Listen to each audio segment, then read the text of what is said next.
Please be seated.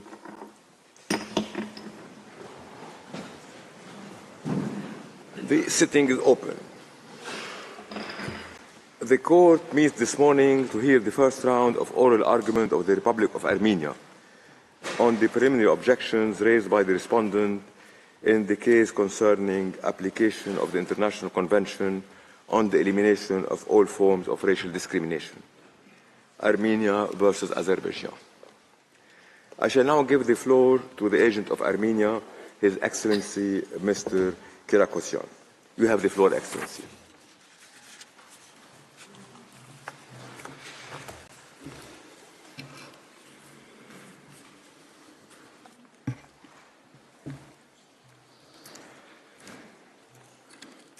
Mr. President, members of the court, it is an honor to appear before you once again as the agent of the Republic of Armenia. On 16 September 2021, Armenia instituted these proceedings against Azerbaijan because of that state's egregious policies and practices of racial discrimination against ethnic Armenians. As Armenia explained in its memorial, Azerbaijan's government has for decades cultivated an echo chamber of racist hatred against ethnic Armenians. The children of Azerbaijan are taught to hate and kill Armenians in their school textbooks. The state media spews vile hate speech.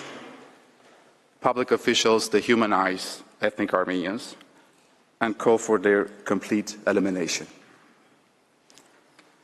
This is the pervasive state-sanctioned racism that Azerbaijan's council dismissed yesterday as so-called Armenophobia. A climate in which literal axe murderers are awarded, promoted, and glorified as national heroes for killing Armenians in peacetime. This long-standing state policy of racial hatred came to a violent head in September 2020, when Azerbaijan launched a war of aggression against the ethnic Armenians of Nagorno-Karabakh. The stated goal was to eliminate and expel ethnic Armenians from their homeland. As President Aliyev later revealed, quote, hatred for the enemy was driving us forward, end of quote. For 44 days, Azerbaijani soldiers systematically murdered, tortured, and abused ethnic Armenians. They gleefully filmed themselves carrying out unspeakable acts of violence against ethnic Armenian civilians and prisoners of war, all while shouting racial slurs and insults. Through this violence and intimidation, Azerbaijan ethnically cleansed large swaths of Nagorno-Karabakh in 2020, expelling at least 30,000 people from their homeland. President Aliyev declared victory, proclaiming that no songs will be sung in Armenian in those lands ever again.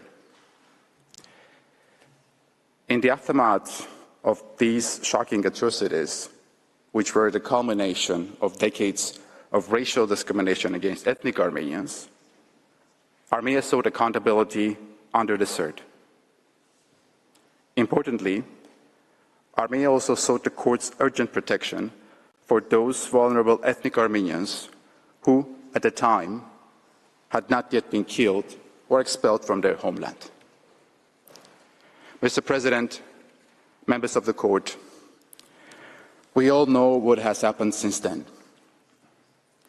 To the deep regret of Armenia and the international community, not even the court was able to stop the tide of Azerbaijan's racist campaign of ethnic cleansing. In September 2023, after starving the ethnic Armenians of Nagorno-Karabakh for 9 months by blocking the Lachin corridor, in flagrant violation of the court's first 2 orders on provisional measures, Azerbaijan launched an unprovoked attack, killing hundreds and forcing over 100,000 ethnic Armenians to flee their ancestral homes. To this day, almost 200 remain missing, and their families suffer without knowing the fate of their loved ones. Just as with the court's previous orders, Azerbaijan remained in defiance of the court's third order of 17 November 2023.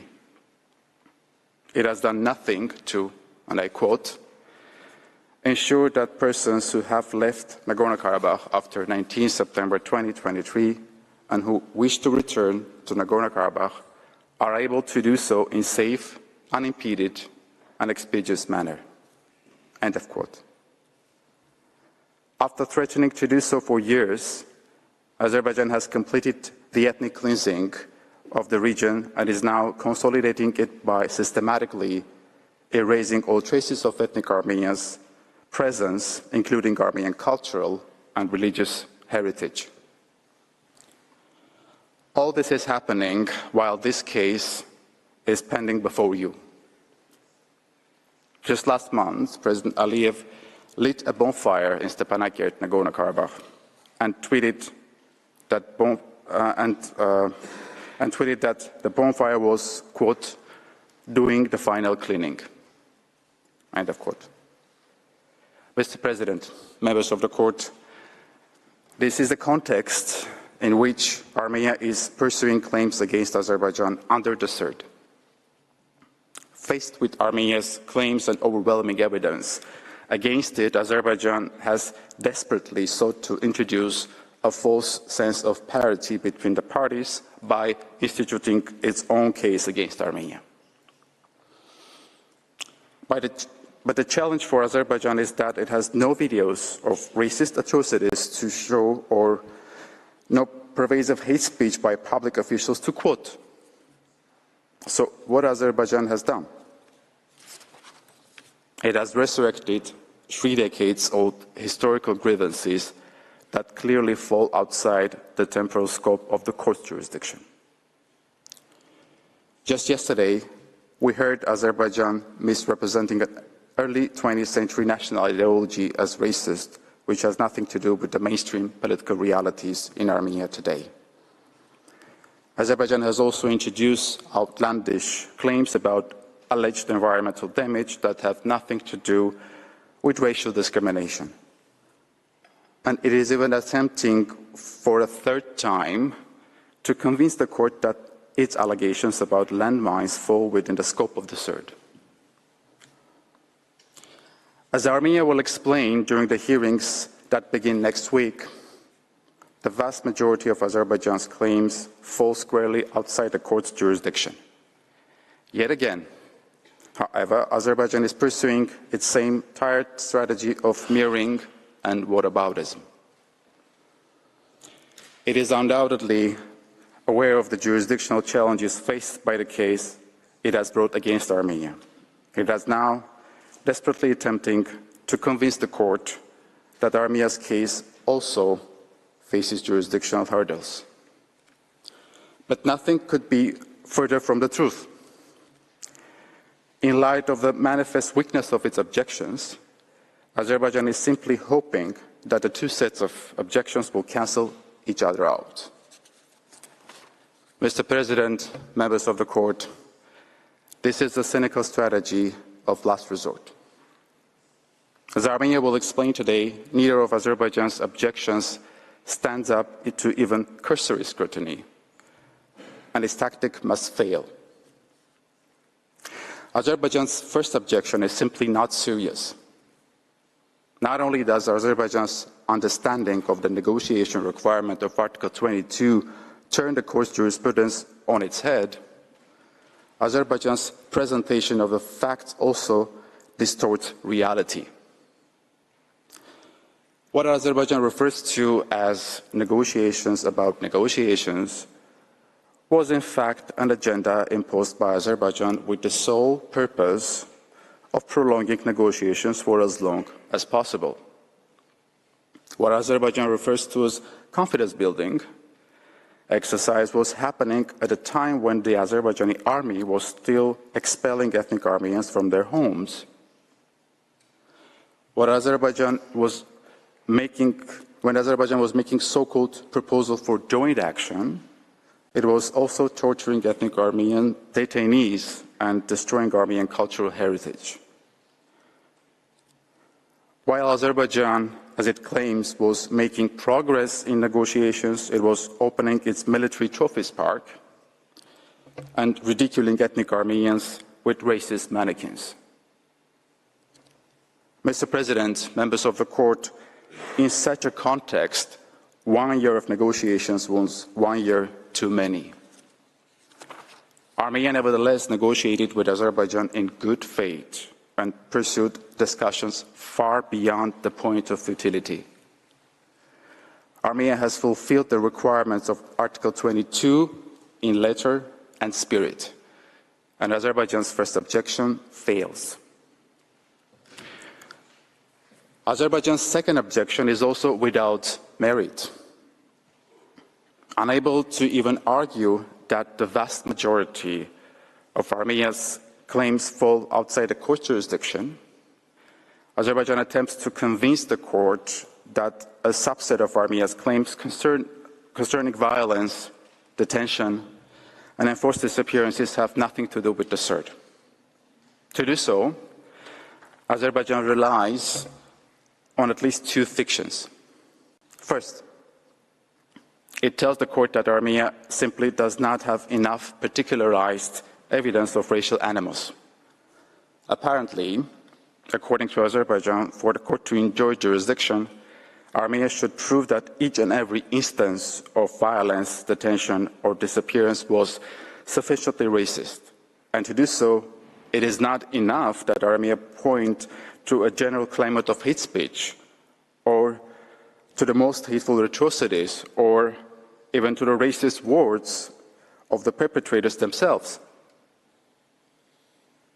For Azerbaijan, Armenia must prove an elusive something else. Azerbaijan's other fiction is that Armenia's grievances fall outside the scope of the cert because they implicate international humanitarian law. For Azerbaijan, Armenia is unduly attempting to litigate an ordinary armed conflict between two warring states. As I explained, Armenia's claims concern far more than the 44-day war of 2020.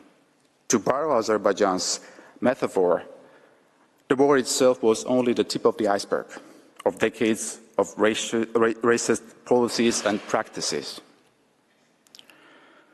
That said, the cert is not displaced by the existence of armed conflict. How could it be? History has shown us that the most extreme forms of racial discrimination, including persecution, ethnic cleansing, genocide, most often occur in the context of armed conflict. Indeed, as set out in the Convention's preamble, and I quote, "Discrimination between human beings on the grounds of race, color, or ethnic origin is an obstacle to friendly and peaceful relations among nations and is capable of disturbing peace and security among peoples and the harmony of persons living side by side, even within one and the same state." End of quote. Unfortunately, there is no better example of racial discrimination upsetting peace and security than Azerbaijan's recent armed aggressions, which resulted in ethnic cleansing of all of Nagorno-Karabakh. In this context, as Armenia will demonstrate today, Azerbaijan's arguments come nowhere near establishing that Armenia's claims are not capable of falling within the scope of the cert. Mr. President, members of the court, Armenia will organize its presentation today as follows. First, Mr. Konstantinos Salonidis will explain why Azerbaijan's first objection that Armenia failed to comply with a negotiation precondition of Article 22 of the cert is plainly without merit. Second, Professor Pierre Darjan will begin Armenia's submissions on Azerbaijan's objection ratione materia by setting forth the well-established legal standard applied by the court. Third, Professor Sean Murphy will provide an overview of the pervasive Armenophobia espoused by Azerbaijan, which provides critical context for assessing its objections relación en materia. He will also explain why the existence of an armed conflict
Indeed, in the Court's first provisional measures order of 7 December 2021, the Court assessed the evolution of the parties' positions from the very first exchange between the Ministers for Foreign Affairs of Armenia and Azerbaijan until the last bilateral meeting. The Court has, of course, done the same in other cases as well. And, of course, the Court's approach makes very good sense. If the Court were to accept Azerbaijan's premise here, then that would mean that any respondent state could indefinitely lock the applicant state into interminable discussions of procedural and technical matters, and thus evade the submission of the dispute to the Court's jurisdiction. It is thus Azerbaijan's position, not Armenia's, that would deprive Article 22 of its significance and meaning. Counsel for Azerbaijan stated yesterday that 7 months of discussion on procedural and technical matters may seem a long time. This is because it is a long time, and it would have been a much, much longer time had it not been for Armenia accommodating Azerbaijan's requests at each and every turn. From Azerbaijan's very first letter, it became evident to Armenia that it would have to accept negotiating Azerbaijan's mirroring claims alongside its own. It also became evident that if Armenia wanted the negotiations to advance, it would have to accept Azerbaijan's diktats as to when, where, and how the negotiations would proceed. Already 3 months in, Azerbaijan insisted that before proceeding to further discussions, it was first necessary to reach agreement on modalities. Then it was necessary to agree on the scope of the negotiations. And then began a 3.5 months long discussion of procedural modalities and scope of negotiations, to which I will return. I should also point out that Azerbaijan's objection is inconsistent with its position in the case it brought to the Court. There, Azerbaijan has expressly referred to the very same exchanges and meetings between the parties concerning procedural matters as a part of the negotiations, not pre-negotiations, and there is simply no basis for Azerbaijan to qualify them as negotiations in the Azerbaijan versus Armenia case, but only as so-called pre-negotiations in this case. As the Court is aware, in contrast with Azerbaijan, Armenia does not dispute that the negotiation precondition has been fulfilled in that case. In short, there is no principled reason to exclude from negotiations exchanges between the parties relating to procedural and technical matters, as long as they are made with a view to resolving the dispute. And this is even more so here, considering Azerbaijan's dilatory tactics. Azerbaijan's second reason for arguing that negotiations in the present case did not take place is that the parties supposedly did not engage in a discussion with a view to resolving the dispute. This is also wrong. The discussion began when Armenia sent its letter of 11 November 2020 asserting its claims under the Convention. Azerbaijan, in its letter of 8 December 2020, rejected those claims. Thereafter, Armenia repeatedly asserted its claims, and Azerbaijan repeatedly rejected them. This back and forth went on for months. At the meeting on 31st May 2021, Armenia once again presented its claims, and then again at the 16 July 2021 meetings, alongside the remedies it sought. Azerbaijan addressed them at the 31st August meetings, after which Armenia considered that it had pursued negotiations as far as possible. It is as false to assert that by 15 September 2021, all the parties had done was to exchange a series of accusations and rebuttals. The reality is that Azerbaijan fully considered Armenia's claims and remedies sought and repeatedly rejected them. Armenia fully considered Azerbaijan's positions and rejected them as well. And that really is the end for Azerbaijan's first argument. Azerbaijan's second argument is that Armenia allegedly never made a genuine attempt at negotiations. 4 observations are in order in this regard. First, we heard yesterday Azerbaijan argue that much discussion between the parties, I quote, solely concerned Armenia's wish to include in the agreed procedural modalities a passage that would allow Armenia to prove, as a matter of fact, that negotiations had in fact failed. And that somehow, according to Azerbaijan, detracts from the genuine character of Armenia's attempt to negotiate. This is false.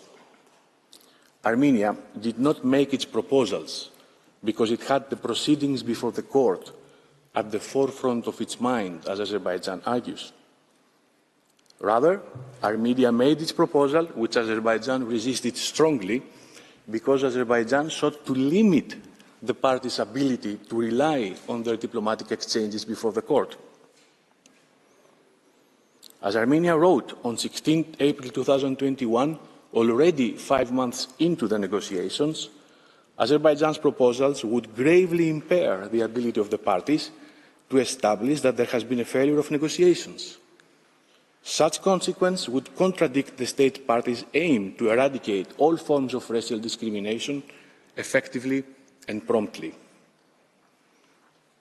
And as Armenia noted in its letter 4 days after that, Azerbaijan's insistence that the only manner in which these substantive negotiations can commence is at the expense of Armenia's rights under Article 22 speaks volumes about Azerbaijan's preoccupations at this stage.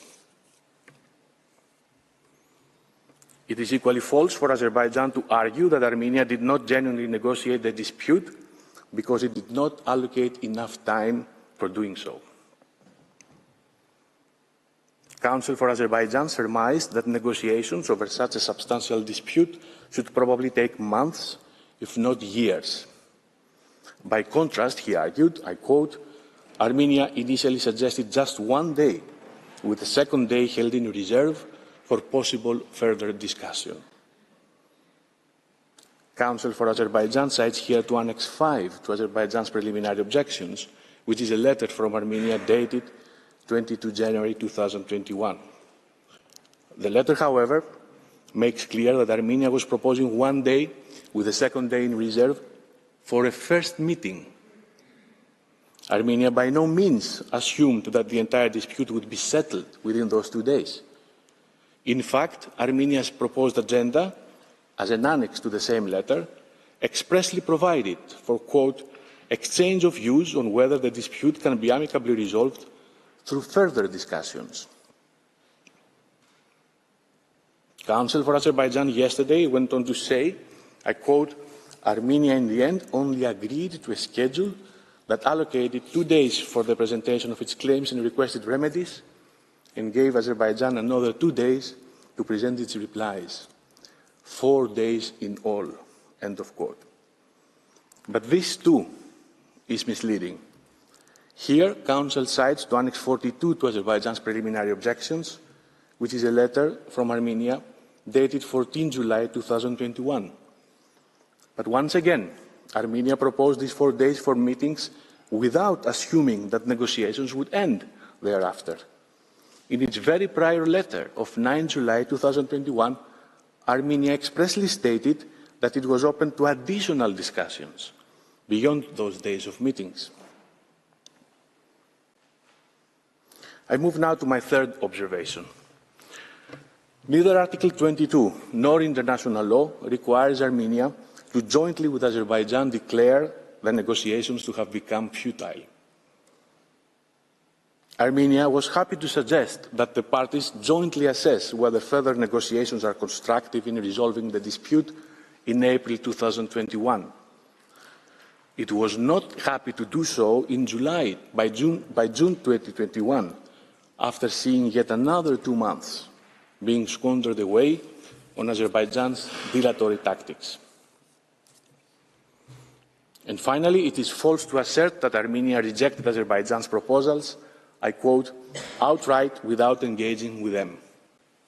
Armenia carefully considered these proposals for 2 weeks and explained at the 15 September 2021 meeting that they failed to address the claims it has presented to Azerbaijan and the remedies it had requested.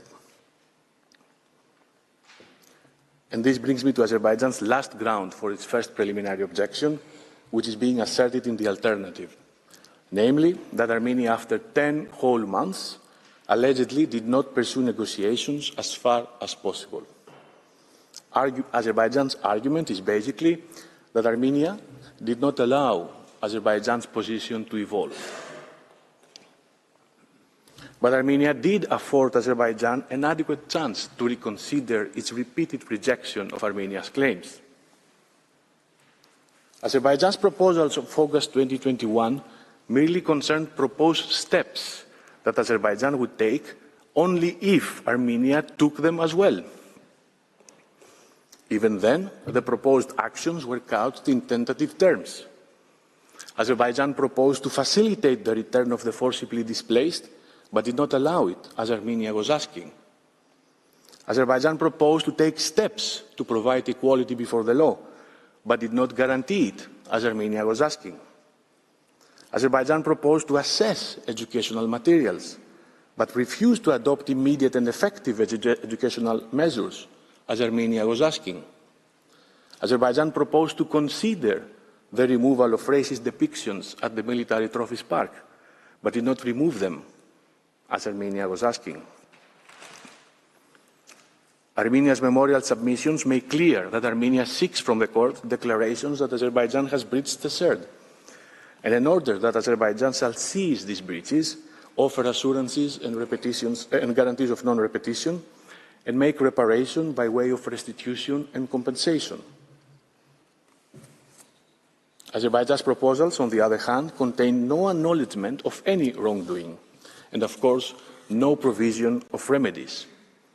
As I noted earlier, Azerbaijan's proposals merely called for joint steps to be taken without any particular further indication as to the time frame of implementation or anything else.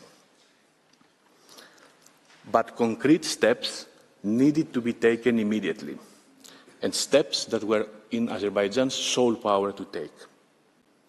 Throughout its supposed genuine engagement in amicable settlement, Azerbaijan was in fact aggravating the dispute, thereby compounding the harm and Armenia's necessity to act.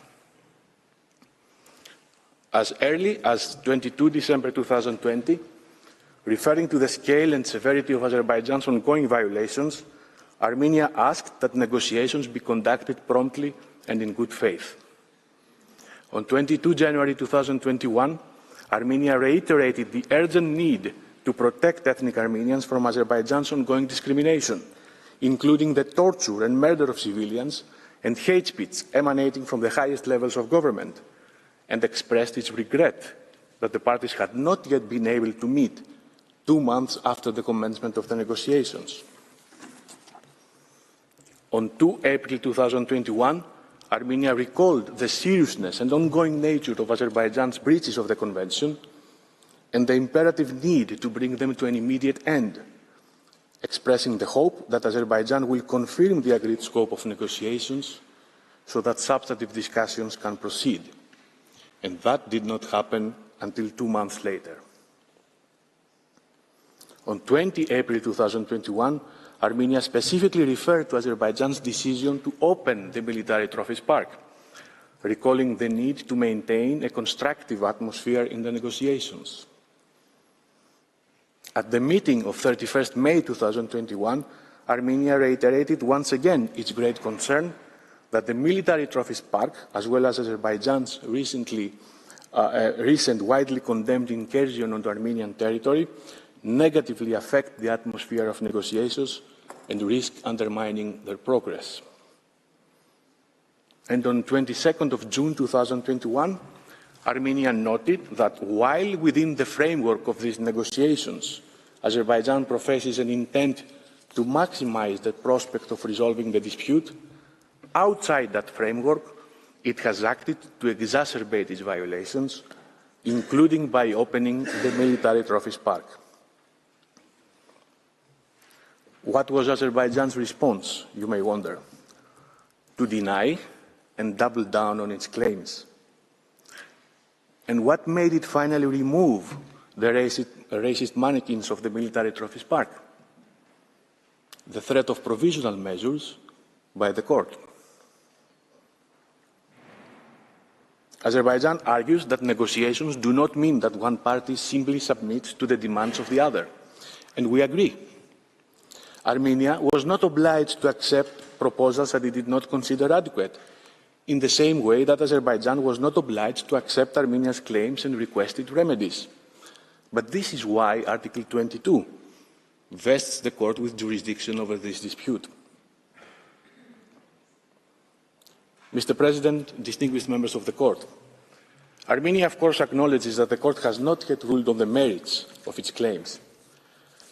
But it is a fact that Azerbaijan has been the subject of 3 provisional measures orders and 2 affirmations of provisional measures, setting a most notorious record in the jurisprudence of the court. The fact that the court has indicated so many provisional measures against Azerbaijan in less than 2.5 years makes indisputably clear that Armenia's wish in resolving this dispute without undue delay was entirely warranted.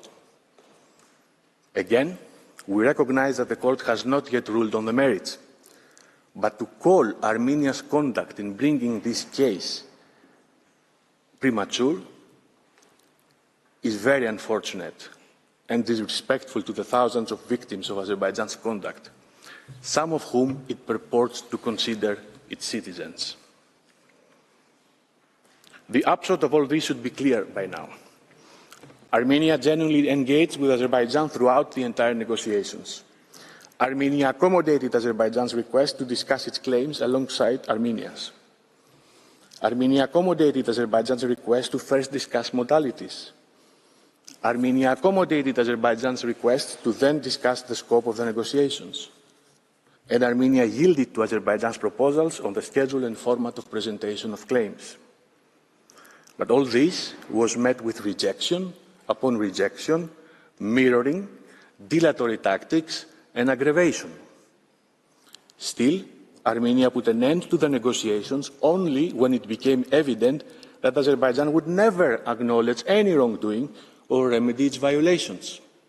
That is, after more than 40 pieces of correspondence, 7 rounds of bilateral meetings, and 10 months of negotiation. There can thus be no question that Armenia fulfilled the negotiation precondition in Article 22 of the Convention, and therefore Azerbaijan's first objection to jurisdiction must be rejected. I thank the Court for its time and attention, and I would kindly ask, Mr. President, that you give the floor to my colleague, Professor Pierre Darzan. I thank Mr. Salonides for his statement. J'appelle maintenant à la barre Monsieur le Professeur Pierre Darzan. Vous avez la parole. Merci, Monsieur le Président. Thank you very much, Mr. President. Mr. President, Madam Vice President, members of the Court.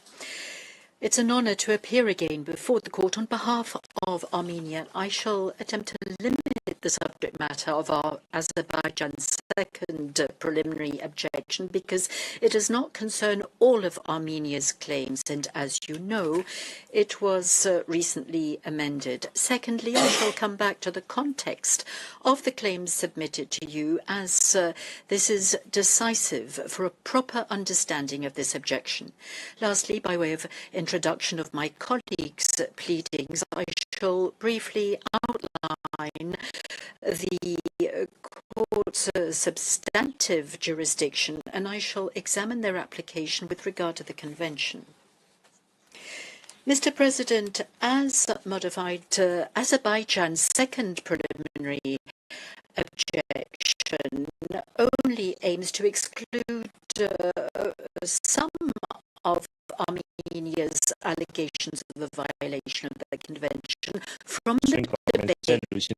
Mr. President, as Azerbaijan's second preliminary Ադրբեջանի երկրորդ նախնական արարակությամբ փորձ է արվում ըստ էության քննարկումից դուրս թողնել Հայաստանի որոշ պնդումներ կոնվենցիայի խախտումների վերաբերյալ։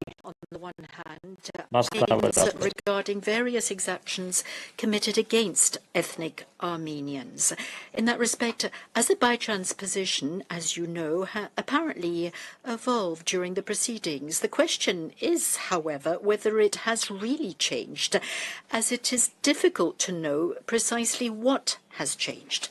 Firstly, Azerbaijan contended that the physical acts of violence against ethnic Armenians, irrespective of whether they were members of the armed forces or civilians, were to be ruled out of the material scope of the convention, in particular when those acts were committed by members of its armed forces. On the 5th of April, Azerbaijan stated that it no longer objected to the court's jurisdiction with regard to Armenia's claims relating to, and I quote, the mistreatment of ethnic Armenian civilians during armed conflict.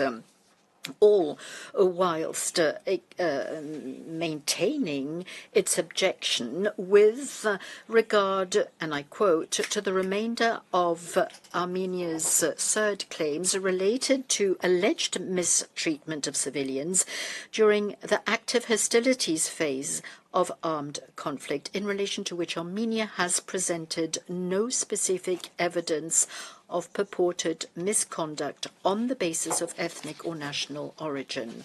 Moreover, Azerbaijan has maintained its objection concerning, and again I quote, claims relating to alleged mistreatment of Armenia's armed forces during the active hostilities phase of armed conflict. The specific contours of what remains of Azerbaijan's preliminary objection in that respect are, however, very vague. In fact, a distinction apparently needs to be made between the exactions against ethnic Armenians during the armed conflict and those which occurred during the active phase of hostilities of armed conflict. But yesterday's pleadings did not shed any light on the matter. Admittedly, Azerbaijan provided some details concerning dates with regard to what it considers to be the various active phases of hostilities between the parties. However, although this criterion may well be relevant, we fail to understand why it maintains its objections regarding arbitrary detentions and enforced disappearances which occurred outside the active phases of hostilities. Besides, what is meant by Armenia's armed forces? Is there a difference with Armenian military personnel, or again with Armenia's armed forces personnel, bearing in mind that there is civilian personnel in all armed forces? Azerbaijan is also focusing more broadly on the combatants in the active hostilities phase of an armed conflict. The statement no doubt includes the members of the armed forces of Armenia, but does it also concern civilians from Nagorno-Karabakh who joined the ranks of the separatist forces? Be that as it may, Azerbaijan's objection materia never concerned a large number of Armenia's claims, and you will find that in tab 1 of the judge's folder, which essentially reproduces paragraph 36 of Armenia's written observations. Although Azerbaijan's second preliminary objections concerns a series of acts which occurred at the time or following the hostilities between the parties or during the active phase, the applicability in principle of the convention in times of armed conflict is not disputed by the respondent. This is an important point which Professor Murphy will revert to. Immediately after making this concession in principle, Azerbaijan nevertheless contends that certain acts which occurred at the time or following hostilities or during their active phase were in no way likely to engage its responsibility under the Convention. In Azerbaijan's view, certain acts linked to hostilities which Armenia complains of and in respect of which no preliminary objection is based, some of these are not capable of being discriminatory under the Convention, essentially, but not solely, having regard to the moment when they occurred, active or non-active phase of hostilities, or the victim's status, civilians or servicemen. According to Azerbaijan, to decide otherwise would amount to transforming any armed conflict between states into a conflict falling within the scope of the Convention, because it is not unusual that wars are waged between people of different ethnic origins. Mr. President, members of the Court, the distinctions in which Azerbaijan gets lost are absolutely irrelevant and meaningless with regard to the Convention, and they are all the more meaningless given that the conflict waged between Azerbaijan and the ethnic Armenians when they lived in Nagorno-Karabakh has very marked ethnic origins and dimensions. Yesterday, Azerbaijan acknowledged that the conflict submitted to the court is, and I quote, an ethnic conflict. Thus, this conflict is not an ordinary interstate war, unlike what Azerbaijan is submitting in a perfectly contradictory and decontextualized way, alleging that within this very conflict there are allegedly particularly cruel and shocking acts of violence, differences in treatment in breach of the equal enjoyment of fundamental rights, which nonetheless would have nothing to do with the ethnic origin of their victims.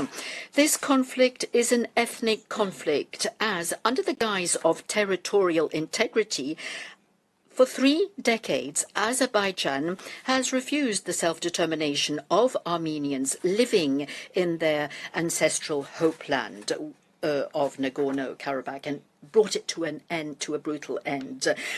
What Azerbaijan, in the words of its president, calls its war of liberation or patriotic war, resulted in many discriminatory violations of ethnic Armenians, including when they took part in the hostilities. Furthermore, this war resulted in a complete ethnic cleansing of Nagorno-Karabakh in disregard of the court's orders. According to its own national narrative, Azerbaijan allegedly freed itself by waging a war at the end of 2020 and then, in fact, through the gradual strangulation of Nagorno-Karabakh until the blow which was struck in September 2023 when the ethnic Armenian inhabitants were driven out of Nagorno-Karabakh. There you are. That is what is aimed at. A homeland devoid of ethnic Armenians. Need we say more? Not only with regard to the context of the dispute Armenia submitted to the court, but with regard to the very subject matter, which clearly falls in the ambit of the Convention, and that holds true for all of Armenian claims.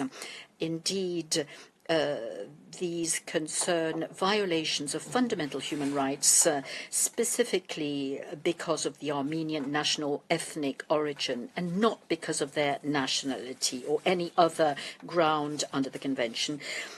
Members of the Court, I could stop there, not without adding, nonetheless, that it is the same obstinate refusal by Azerbaijan to see discriminatory evidence at the heart of its political and military plan and of its acts, which inevitably hastened the breakdown of the pre-litigation negotiations between the parties. To that end, it is sufficient to understand the full implication of Azerbaijan's second preliminary objection to reject the first, if you have not already been convinced that it is totally unfounded, as Maître Salonis demonstrated.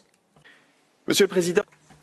Mr. President, Azerbaijan's second preliminary objection is not only absurd, given the all-too-familiar general context in which all the facts complained of by Armenia occurred, and given the subject matter of the dispute before the court, but is also erroneous in terms of the conditions that determine the court's jurisdiction, ratione materia. These conditions are well known. It must be ascertained whether the actions or omissions of the respondent complained of by the applicant fall within the scope of the treaty allegedly violated. In other words, whether the facts at issue, if established, are capable of constituting violations of obligations under the treaty. At this stage, two things are essential. First of all, there is no need for the court to satisfy itself that the measures of which the applicant complains actually constitute racial discrimination within the meaning of Article 1, Paragraph 1 of the Convention. Secondly, the facts should be considered as such by assuming that they're established. At this stage, it is not a matter of assessing the evidence that has been produced or to ask for more evidence. Thus, it is totally unnecessary at this stage to delve into linguistic exegesis or to assess the significance of certain statements, as Mr. Wordsworth did yesterday. It is just as incorrect to contend that Armenia allegedly did not provide sufficient evidence at this stage, because it is impossible to reach this conclusion without examining that evidence, and that can only be done at the merit stage. Thus, declaring at this stage what can or cannot be admissible as evidence produced by Armenia is inappropriate at this stage. And as my colleagues will demonstrate, there is no shortage of evidence. Azerbaijan contends that it is unlikely that the possible different treatment complained of by Armenia, and that is the subject matter of the second preliminary objection, is based on race, color, descent, or national or ethnic origin. It is not contested, however, that ethnic Armenians represent a protected group under the Convention. Furthermore, it is clear that among the specific obligations in relation to the treatment of individuals on the basis of race, color, descent, or national or ethnic origin, there is notably an obligation in Article 5 of the Convention to ensure, without any discrimination that is prohibited, the enjoyment of, and I quote, the right to security of person and protection by the state against violence or bodily harm, whether inflicted by government officials or by any individual group or institution. There is also an obligation to ensure non-discriminatory enjoyment of the right, and I quote, the right to equal treatment before the tribunals and all other organs administering justice. As my colleagues will demonstrate, the violations that Armenia is complaining of and that Azerbaijan would like to exclude from the substantive discussion are related to the treatment inflicted by Azerbaijan on ethnic Armenians and Armenian nationals in breach of these obligations and others in the Convention, including when the victims have taken part in the hostilities. By applying the same reasoning as the court's reasoning in its 8th of November 2019 judgment in Ukraine versus Russian Federation, we can conclude that the measures complained of by Armenia are capable of having an adverse effect on the enjoyment of certain rights protected under CERD, and insofar as they fall within the provisions of the Convention. Yet, Azerbaijan argues that because the facts complained of by Armenia occurred in circumstances of armed conflict, this would necessarily imply that the reason for this difference in treatment could not have been that the victims were ethnic Armenians, in which case these facts would not fall within the scope of the Convention. According to Azerbaijan, if the violations complained of occurred during the active phase of an armed conflict, there is a kind of a reversal of evidence, so to speak, because it now needs to be demonstrated that these violations cannot be explained by the circumstances, and therefore something more needs to be done or to be proved. Azerbaijan's position is wrong for three reasons. First of all, this position is based on the premise that because IHL applies in times of armed conflict, breaches of the Convention could only be additional or even secondary compared to breaches of the law of armed conflict. This notion is incorrect because both these sets of rules apply simultaneously when their respective conditions of application are encountered or are met. Contrary to what was argued yesterday, Armenia is not making claims based on international humanitarian law, to which it has added claims falling under the Convention. Furthermore, Armenia's claims under the Convention do not replace claims that it should have made under international humanitarian law instead, as Azerbaijan implies. Furthermore, let me recall that at this stage, it is only necessary to examine if these claims that are made by Armenia violate that are likely to breach the obligation of the Convention in such a way as to fall under its scope as defined by Article 1. The purpose here is not to reach a definitive conclusion on the existence or not of racial discrimination. And indeed, even if, quod non, the differences in treatment complained of could also be due to reasons not provided for by the Convention, they would still not fall outside its scope. Indeed, nothing in Article 1, Paragraph 1 of the Convention indicates that for discrimination to be based on a prohibited ground, it is necessary for this ground to be the only ground for the motivation or explanation of that discrimination. Such a conception would considerably narrow the scope of the Convention and would thus contradict its object and purpose, which is to speedily eliminate racial discrimination in all its forms and manifestations. Indeed, as the Court has held, and the parties have agreed, the Convention does prohibit no other reason for discrimination apart from race, color, descent, or national or ethnic origin. But we are not adding an additional ground for discrimination on the Convention if we consider that grounds that it does not provide for can coexist for the same different treatment with grounds that the Convention prohibits. Further, very often, in fact, a discriminatory measure based on a ground that is prohibited will follow other grounds that are not covered by the Convention, without the initial ground falling outside the scope of the Convention. The committee says precisely that in its general recommendation number 32 by underscoring that double or multiple discriminatory situations can exist. Armenia is reading of the general recommendation is not that it extends the grounds for discrimination prohibited under the Convention. And the Court's most recent jurisprudence confirms this point. In its judgment of 31st of January last, the Court recalled that any measure whose purpose is a differentiation of treatment based on a prohibited ground under Article 1, Paragraph 1, constitutes an act of racial discrimination under the Convention. Therefore, in substance, the Court has not required that differentiation in treatment should be based exclusively on a prohibited ground.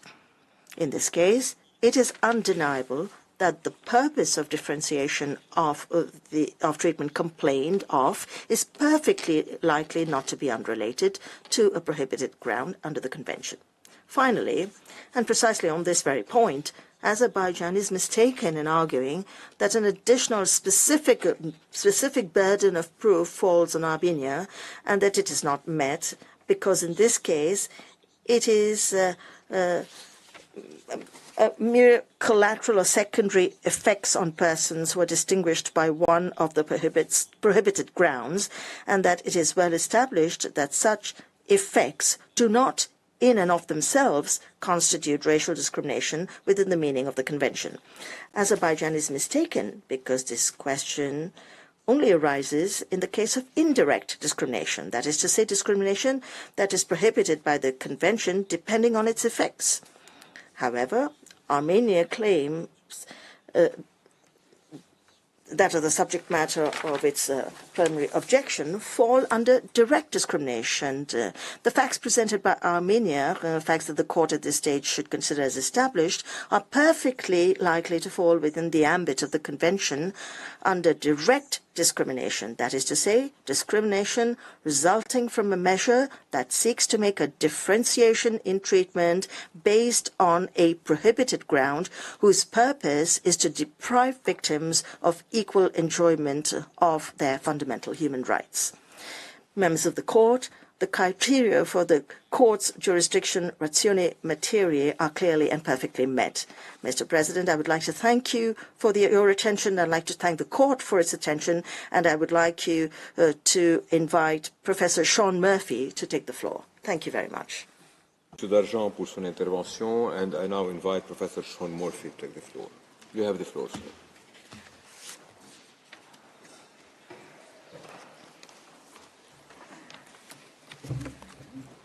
Dankjewel. Thank you, Mr. President. It's a great honor to appear again before the court on behalf of Armenia. I will be addressing two considerations that are applicable to all of Azerbaijan's objections ratione materiae. First, I will explain why our claims to which Azerbaijan objects fall under the SURD, even if they may also implicate international humanitarian law, which I will refer to as IHL. Second, I will address why the general Armenophobia that has been espoused and cultivated by the government of Azerbaijan is a relevant factor for the court at this jurisdictional stage, specifically for determining whether particular acts at issue are capable of violating the SURD. Turning to my first point, Azerbaijan says that the claims to which it objects have nothing to do with the SURD, but only involve alleged misconduct during armed conflict. As Professor Darjean just noted, the exact scope of Azerbaijan's second objection has become quite unclear. But whatever the precise contours of that objection, the heart of it seems to be the following.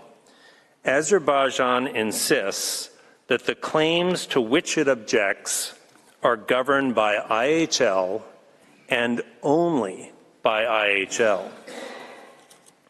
The central problem with this argument is that when assessing the acts of violence, arbitrary detention, or enforced disappearance at issue, whether they are capable of falling within the SURD, it is completely irrelevant if or when or how IHL applies to those acts.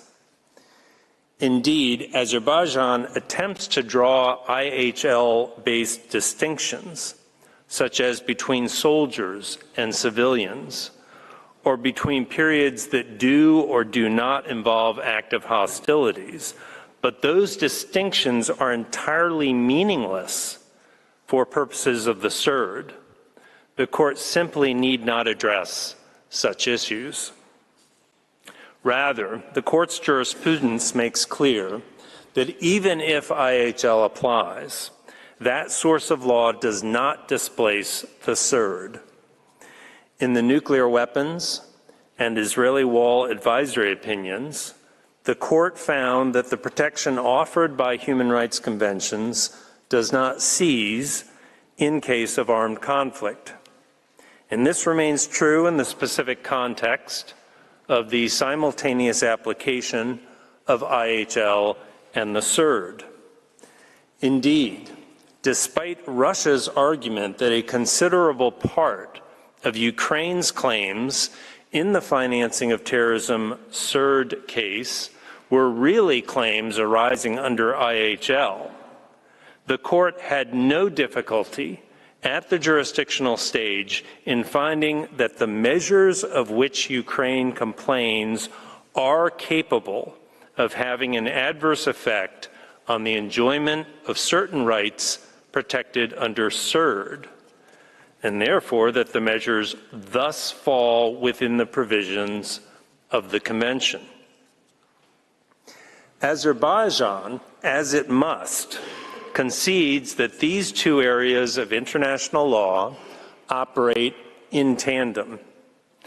Azerbaijan says, and I quote, "SURD applies in armed conflict as well as in peacetime, and acts of war may implicate SURD if they impair the fundamental rights of individuals or groups of individuals based on their ethnic origin or other grounds enumerated in Article 1.1 of CERD. Mr. Wordsworth reaffirmed this yesterday when he said the CERD can apply in armed conflict as well as in peacetime. Azerbaijan's position, therefore, is not that acts relating to armed conflict are incapable of violating the CERD. Rather, Azerbaijan's position is that the particular facts that we have placed before you in this case, even if accepted as true, are incapable of violating the CERD. Thus, the only issue before you at present is whether the acts underlying Armenia's claims are capable of violating the CERD, even if they also separately violate other sources of law. As my colleagues in the following presentations will demonstrate, they clearly are capable of doing so. Mr. President, allow me to make two additional comments on this point. First, it is worth pausing on what Azerbaijan appears to be asking of the court. As Ms. MacDonald will discuss further, Azerbaijan apparently is seeking from you a ruling that any violent abuse by Azerbaijan of ethnic Armenian soldiers connected to hostilities, even if undertaken in conjunction with extraordinarily hateful and vile racial rhetoric, is utterly incapable of violating the CERD. That cannot be right. It cannot be right that the CERD has nothing to say about an ethnic Armenian serviceman lying wounded on the ground, being shot in the head multiple times by an Azerbaijani soldier who is yelling an expletive against what he refers to as your people. In the face of such evidence, the notion that this violent abuse of ethnic Armenian soldiers is not even capable of violating the CERD makes no sense. Indeed, it's a curious thing for Azerbaijan to take the position that our claims for hate speech are capable of falling within the scope of the CERD, but when that same speech is used in the midst of violent attacks against defenseless persons, or torture of them in prison, or disappearing of them, then suddenly the speech has nothing to do with racial animus. Second, the assertion that the violence inflicted on Armenian soldiers, captured so well in the horrific videos that we have placed on the record, can only be understood as the natural product of their combatant status, equally makes no sense. Yesterday, Mr. Talman referred to Azerbaijan's military trophies park. Well, we should ask, do belligerents normally construct such a public park, depicting enemy soldiers in humiliating positions and with exaggerated facial features, which clearly play to racial tropes? No, they do not, but Azerbaijan did. The court will recall that this park was opened by President Aliyev himself. But then, as Mr. Salonides noted, these racist mannequins were quickly withdrawn by Azerbaijan in the midst of the court's first provisional measures hearing in this case. In doing so, what better admission could there be on the part of the respondent that its attitude towards Armenian soldiers was not motivated by typical animosity towards a belligerent, but rather was motivated by racial animosity prohibited by the convention? And do normal belligerents seek to educate their children to believe in these racial tropes? No, they do not. But Azerbaijan did. The creators of these racist caricatures of ethnic Armenian soldiers, seen on the right of the screen, proudly proclaimed, and I'll quote, "We tried to create the ugliest images. We usually try to do something beautiful, but now it was the other way around. It was a long and difficult process. We gave them hooked noses, flat heads, and other features." And do normal belligerents, as part of an armed conflict, have soldiers who wear patches that say, "Armenian, don't run. You'll die anyway, just exhausted"? No, they do not. But Azerbaijan did. And finally, do normal belligerents, after the armed conflict, adopt postage stamps depicting a soldier/exterminator cleansing a people from the region where the conflict occurred? No, they do not. But Azerbaijan did, and these stamps were so egregious that the Universal Postal Union declined to register them. Acts and attitudes like this are not the natural product of a belligerency. But the important point is that, given the circumstances, these acts against these soldiers cannot only be understood as the natural byproduct of war, but they can be understood quite easily as acts capable of violating the SURD. To sum up on this first point, Mr. President, all of Armenia's claims concern conduct capable of breaching rights protected under the SURD, thereby falling within its scope, even if the conduct at issue also implicates IHL. Mr. President, members of the court, I turn now to my second point, which is that the general Armenophobia espoused and cultivated by the government of Azerbaijan is a relevant factor in determining whether the conduct at issue in this phase is capable of breaching rights protected by the SURD and thereby fall within its scope. Azerbaijan seeks to dismiss the general Armenophobia as mere background context when considering whether violent acts, inhumane detention, and enforced disappearance of ethnic Armenians, many of whom are still missing as of today, are capable of violating the SURD. Instead, Azerbaijan insists that evidence of racial animus expressed in conjunction with each individual act is required. Now, as it happens, Armenia has presented abundant evidence, direct evidence, of the racial motivation behind each and every claim we have asserted. But here is why the general Armenophobia, espoused and cultivated by the government of Azerbaijan, is also relevant.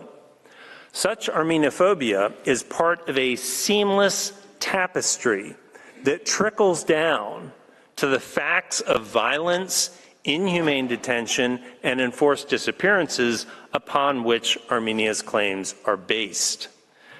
As such, this general Armenophobia further helps to explain why the facts we have presented, if taken as true, are capable of violating the SURD. It helps explain why racial animus was expressly articulated when much of the conduct occurred. It helps to explain why implying racial animus to other comparable conduct is appropriate. And it helps to explain why such racial animus happened on a widespread basis. As a prelude to the presentations to come by Ms. McDonald, Mr. Klingler, and Professor Sicilianos, consider the following sampling of the facts in the record, which demonstrate official racial animus towards ethnic Armenians by Azerbaijani officials at the highest level. President Aliyev has repeatedly characterized ethnic Armenians as bandits and vandals, fascists, wild beasts, predators, jackals, and a wild and savage tribe. President Aliyev has also declared Armenians of the world to be Azerbaijan's main enemies. In fact, President Aliyev promised that the Azerbaijani army would chase Armenians out of Nagorno-Karabakh like dogs, a phrase that, as you will hear later from Ms. McDonald, was adopted by the Ministry of Defense, who then used this derogatory term through servicemen while committing atrocities against ethnic Armenians. Azerbaijan's former deputy prime minister and then mayor of Baku explained to a German delegation, and I quote, "Our goal is the complete elimination of Armenians. You, Nazis, already eliminated the Jews in the 1930s and 40s, right? You should be able to understand us." End of quote.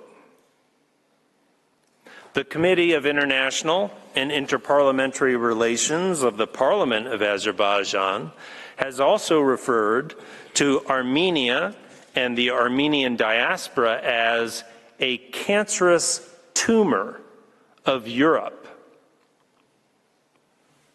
And just this last month, as our agent previously noted, President Aliyev referred to the lighting of a bonfire in what he called the liberated lands of Nagorno-Karabakh as also doing the final cleaning. Such statements by Azerbaijan's highest level officials, including those explicitly directed at Armenians of the world, are clearly ethnic in nature. They are not directed against a specific country or against the nationals of a specific country.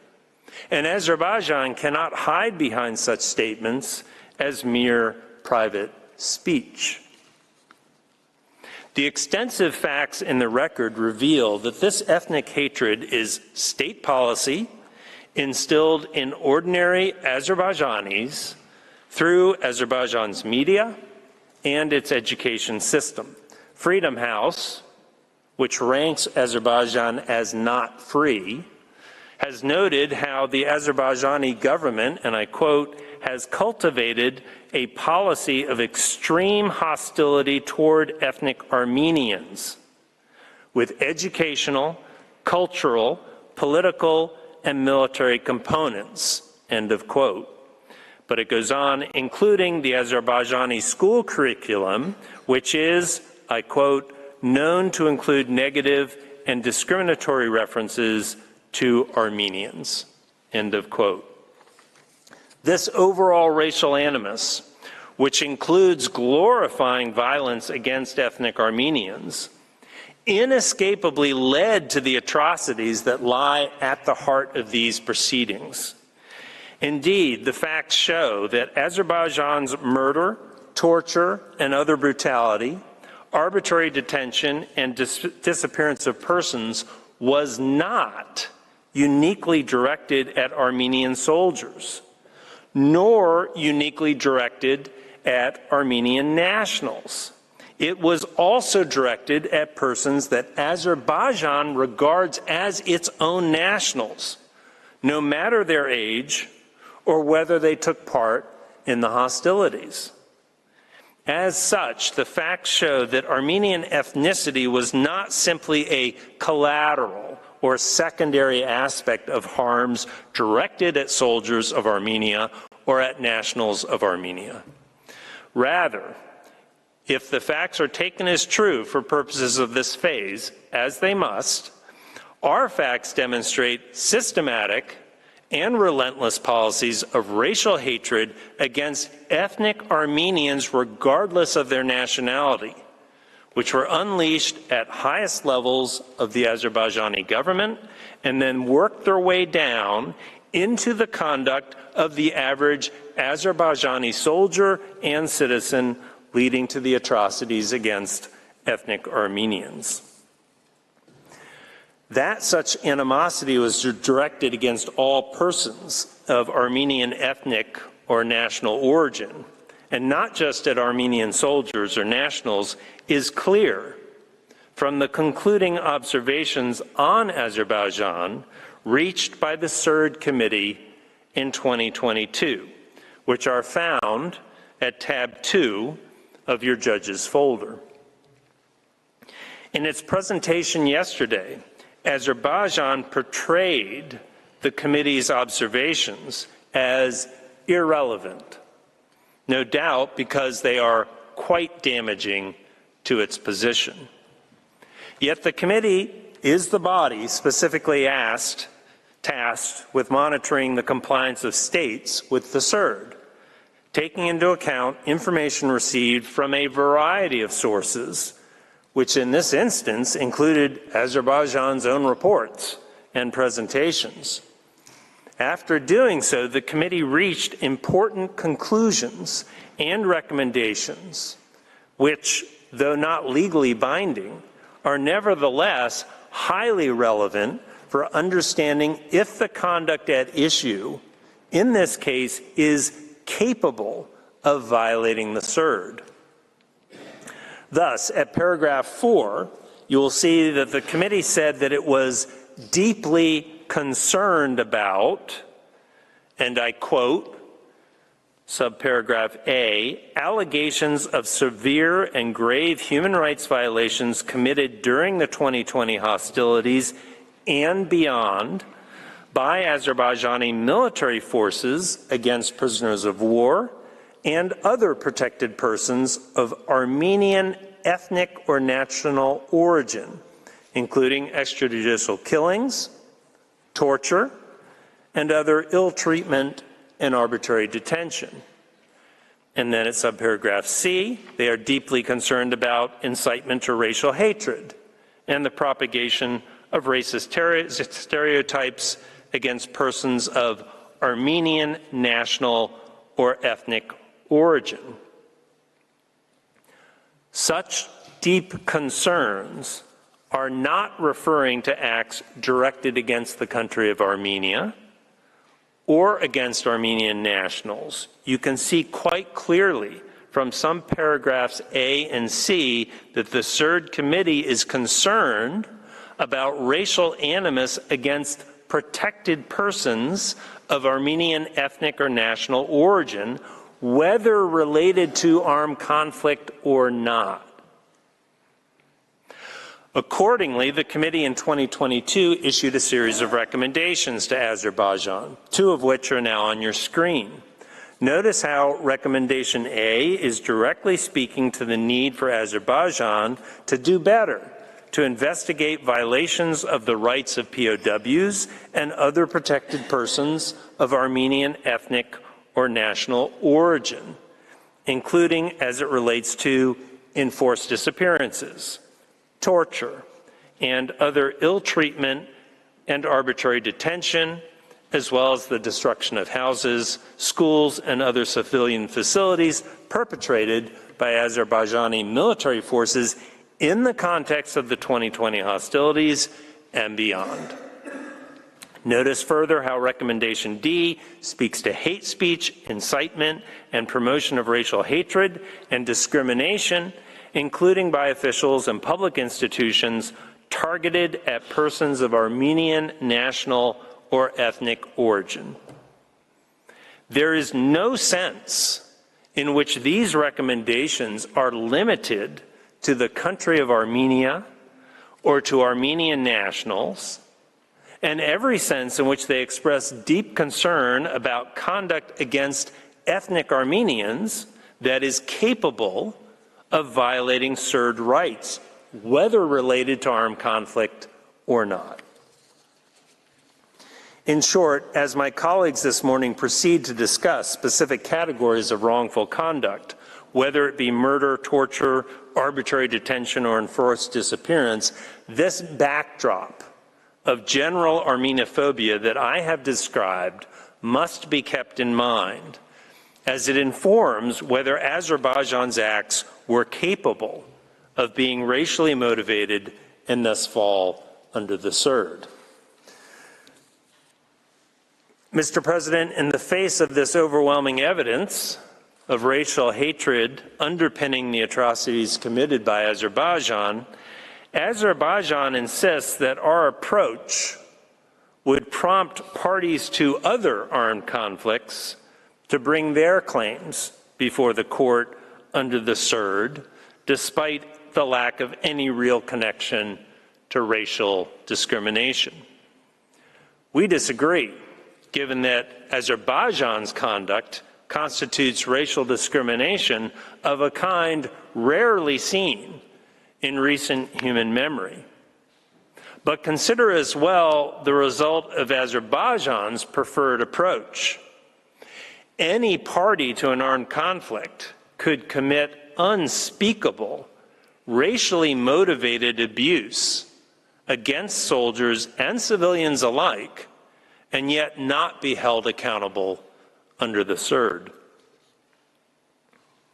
Azerbaijan also insists that every incident of harm, the detainee who is murdered, the internee who is beaten, the civilian who has disappeared, must be associated with specific evidence of racial animus relating to that incident.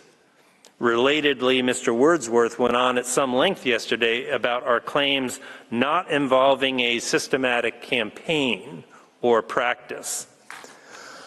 Well, as I've already noted, and as my colleagues will recall in their presentations, Armenia has presented extensive evidence of racial animus related to specific incidents, which is clear from the record.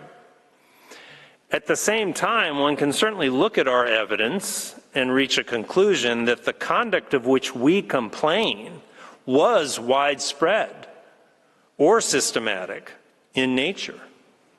In either event, I would just make 2 points. First, the plain language of Article 2 of the SIRD makes clear that Azerbaijan may engage in no act or practice of racial discrimination, which clearly contemplates that even a single act of racial discrimination is capable of violating the SIRD. Here, Armenia has alleged multiple acts that, taken as true at this preliminary stage, each independently violate the SIRD, and at a minimum are certainly capable of constituting violations of the SIRD. As such, the second objection fails.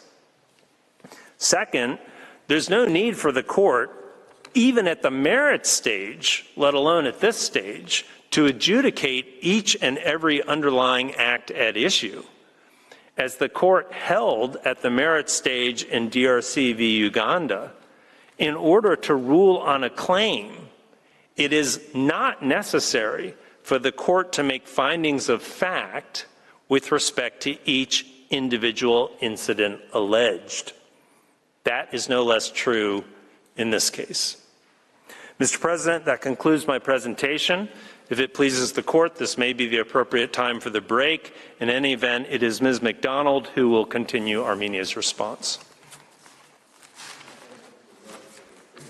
And before I invite the next speaker to take the floor, the court will observe a 10-minute break. The sitting is suspended.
Please be seated. The sitting is resumed. I now invite Ms. Alison MacDonald to address the court. You have the floor, madam.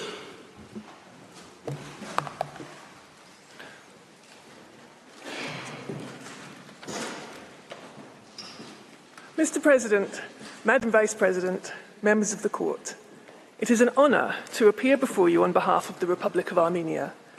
I will address Armenia's claims relating to the discriminatory murder, torture and inhumane treatment of ethnic Armenians. Armenia's memorial sets out detailed allegations of widespread violence by Azerbaijan, in particular its armed forces, against people of Armenian ethnic origin. It also explains that the perpetrators of this violence have enjoyed impunity, a further part of Armenia's claim and one to which there is no jurisdictional objection. Armenia adduces a wide range of evidence in support of these claims. This includes first-hand accounts from those who survived their experiences, graphic and distressing videos and photographs, and assessments of the Third Committee, UN mandate holders, and the European Court of Human Rights. Now, Azerbaijan's position in relation to these claims has, it's fair to say, evolved. In its written statement of preliminary objections, it boldly argues, in relation to the entirety of Armenia's claims of mistreatment, that, quote, nothing in Armenia's application or memorial other than bare assertion connects these allegations to racial discrimination. But as Professor Darjon has explained, it seems that Azerbaijan now accepts the court's jurisdiction over Armenia's claims where the victims were civilians. However, it maintains its objections in the case of the mistreatment of soldiers. According to Azerbaijan, and you heard this argument yesterday, the mistreatment of soldiers is really just the unfortunate reality of armed conflict. Never mind the abundant evidence of vile racist abuse. Never mind the fact that the victims included large numbers of civilians, including the elderly, who had nothing to do with any armed conflict. And rather inconveniently for Azerbaijan's theory that this is all just to do with current nationality, never mind the fact that the victims are largely not Armenian nationals at all. On that last point, the court will have seen that Azerbaijan consistently elides any distinction between two different things: Armenian current nationality, which it asserts that our claims are based upon, and Armenian ethnic or national origin, which, it says, is not capable of playing any part in the mistreatment. But it's important to bear in mind that while some of the ethnic Armenian victims of Azerbaijan's violence, soldiers and civilians, happened to have Armenian nationality, very many, if not most, of those victims are ethnic Armenians who resided in Nagorno-Karabakh. Indeed, on Azerbaijan's own case, the residents of Nagorno-Karabakh were of Azerbaijani nationality, a point which rather undermines its position. But despite all of this, Azerbaijan takes on the task of persuading you that, taking the facts as presented by Armenia as true, the alleged acts of violence, torture and murder against ethnic Armenians were not even capable of constituting racial discrimination. Starting with the legal framework, it does not appear to be in dispute that Armenia's claims of violence fall within the scope of, at a minimum, Article 5b of the CERD, which protects the right to security of person and protection by the state against violence or bodily harm, whether inflicted by government officials or by any individual group or institution.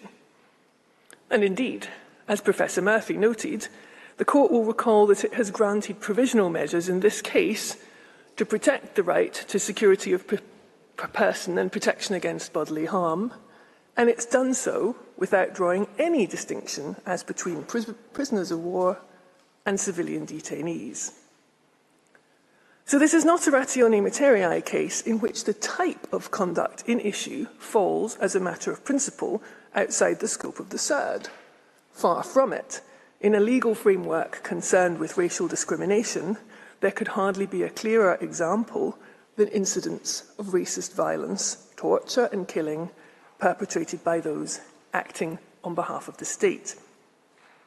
So the disagreement between the parties on this issue isn't about whether racist violence falls in principle within the scope of the CERD. It's about whether these particular claims of racist violence are capable of amounting to racial discrimination. Now, Azerbaijan's argument here has several strands. Professor Murphy has addressed the arguments relating to international humanitarian law. So I now turn to the argument that, quote, Armenia's allegations of brutality towards members of Armenia's armed forces may be evidence of hostility and tension between the armies of Azerbaijan and Armenia during armed conflict, but they have nothing to do with discrimination based on ethnic origin.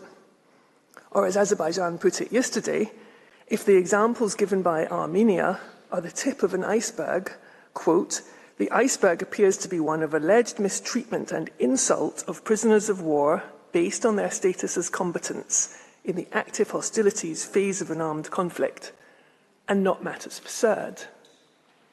Let us test that argument against some of the evidence. To respect the privacy and dignity of the victims, I will not use any names that are not already in the public domain or show any images of their suffering. We can begin with the abuse of civilians.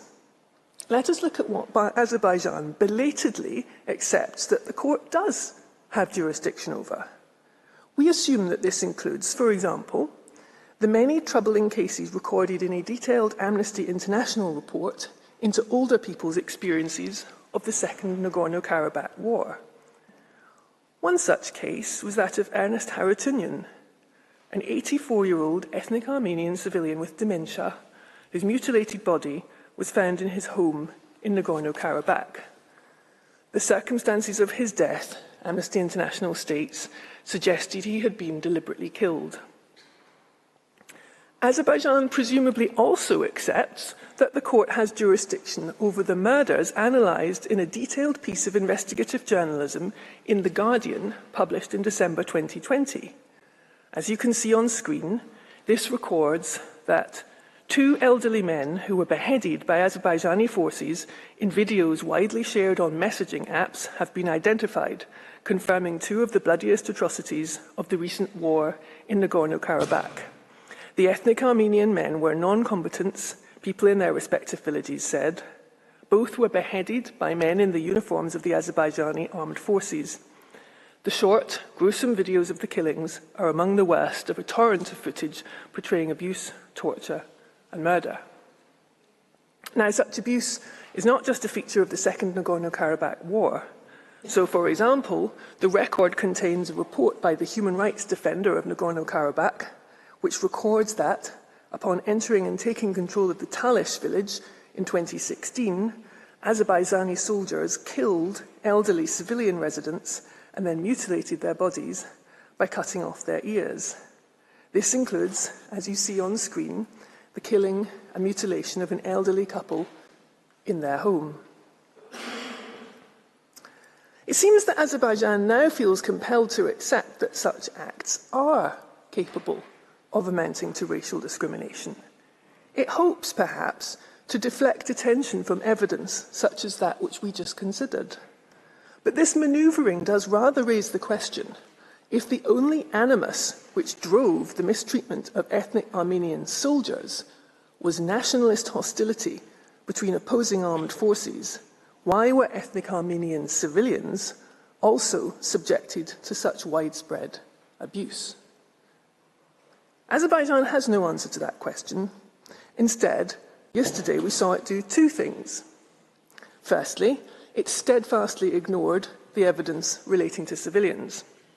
Secondly, having stripped the soldier cases of their context, it then tried to argue that evidence of violence and abuse in those cases is not even capable of amounting to racial discrimination. But we need only look at some of Armenia's evidence of mistreatment of soldiers to see how extraordinary it would be if the SERD did not apply to the openly racist violence recorded there simply because the victims had at some time borne arms. We can start with the evidence as to the treatment of ethnic Armenians in detention. In other words, unarmed and defenceless people under the complete control of Azerbaijan.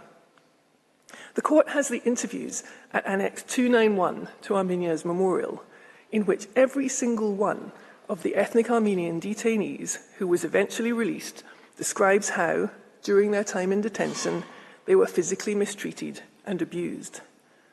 That document is at tab 4 of your folders, and we invite the court to read in due course the harrowing accounts which it contains. Now, Professor Murphy has addressed you on the Armenophobia which pervades all levels of society in Azerbaijan, from the president down, and the overall relevance of this to the issues before you. For my purposes, the point is a simple one. We can see a clear continuity between the top-level ethnic hatred and the racist actions of the soldiers who directly committed the violence against ethnic Armenians.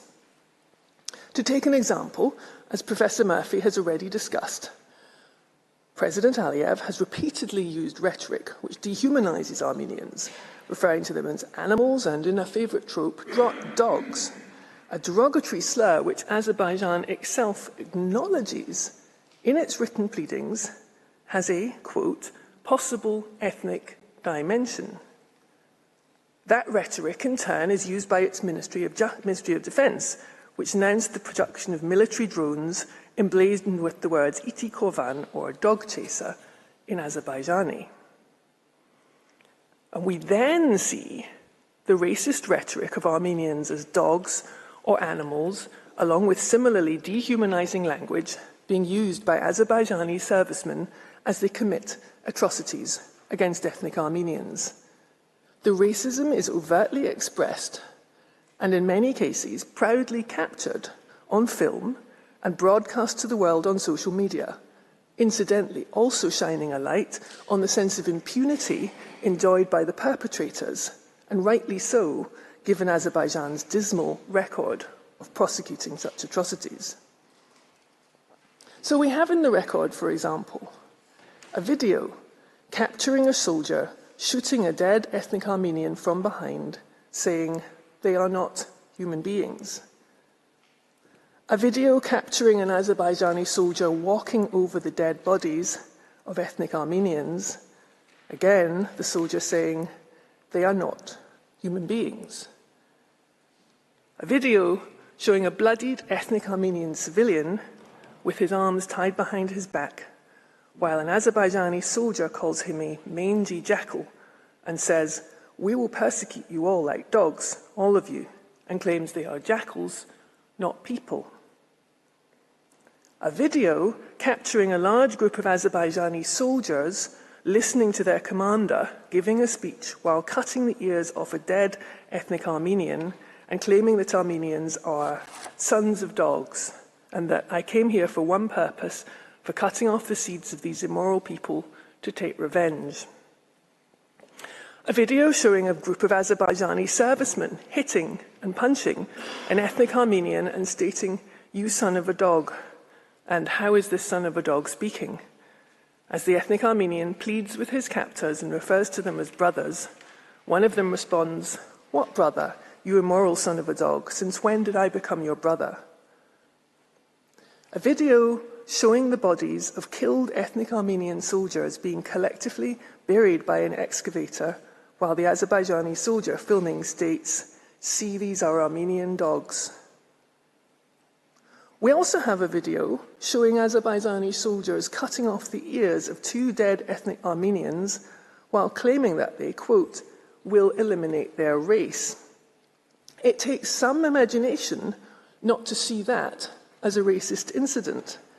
But Azerbaijan yesterday attempted that feat, arguing, quote, that the word that is being translated as race is a Russian word, sort, the word for sort, or kind. 2 points in response. Firstly, it is not clear how threatening to eliminate somebody's sort or kind is different to or better than threatening to eliminate their race. But secondly, such a submission is a perfect example of an argument for the merits. If Azerbaijan wants to argue the semantics of racial insults, it is free to do so at that stage. But that misses the point of why we are here this week. This week is for Azerbaijan to establish, where it takes the ratione materiae point, that Armenia's claims are not capable of amounting to racial discrimination. And in Armenia's submission, mutilating bodies while threatening to eliminate a race, or sort, or kind is more than capable of that. Likewise, when we consider the video showing a group of Azerbaijani servicemen abusing a group of ethnic Armenians, as one of them begs not to be harmed, one of the Azerbaijani servicemen states, "You are going to keep begging us like this a lot. You, the disgraceful people." And again, the term, the disgraceful people, is, we say, more than Azerbaijan can explain away at jurisdiction stage. Now, these examples and others can be found at Annex 290 to Armenia's memorial, which is at tab 3 of your folders.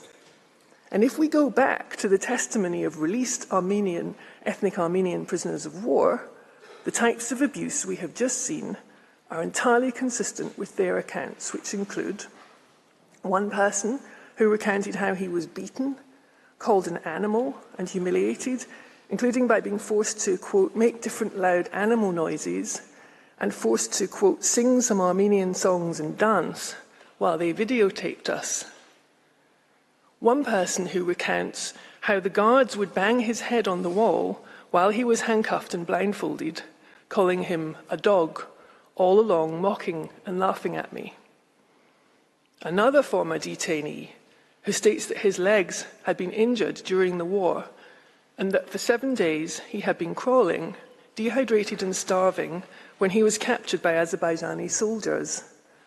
Upon capture, they took him to a makeshift medical unit where he was beaten by the interrogation committee and then ordered to walk to a vehicle.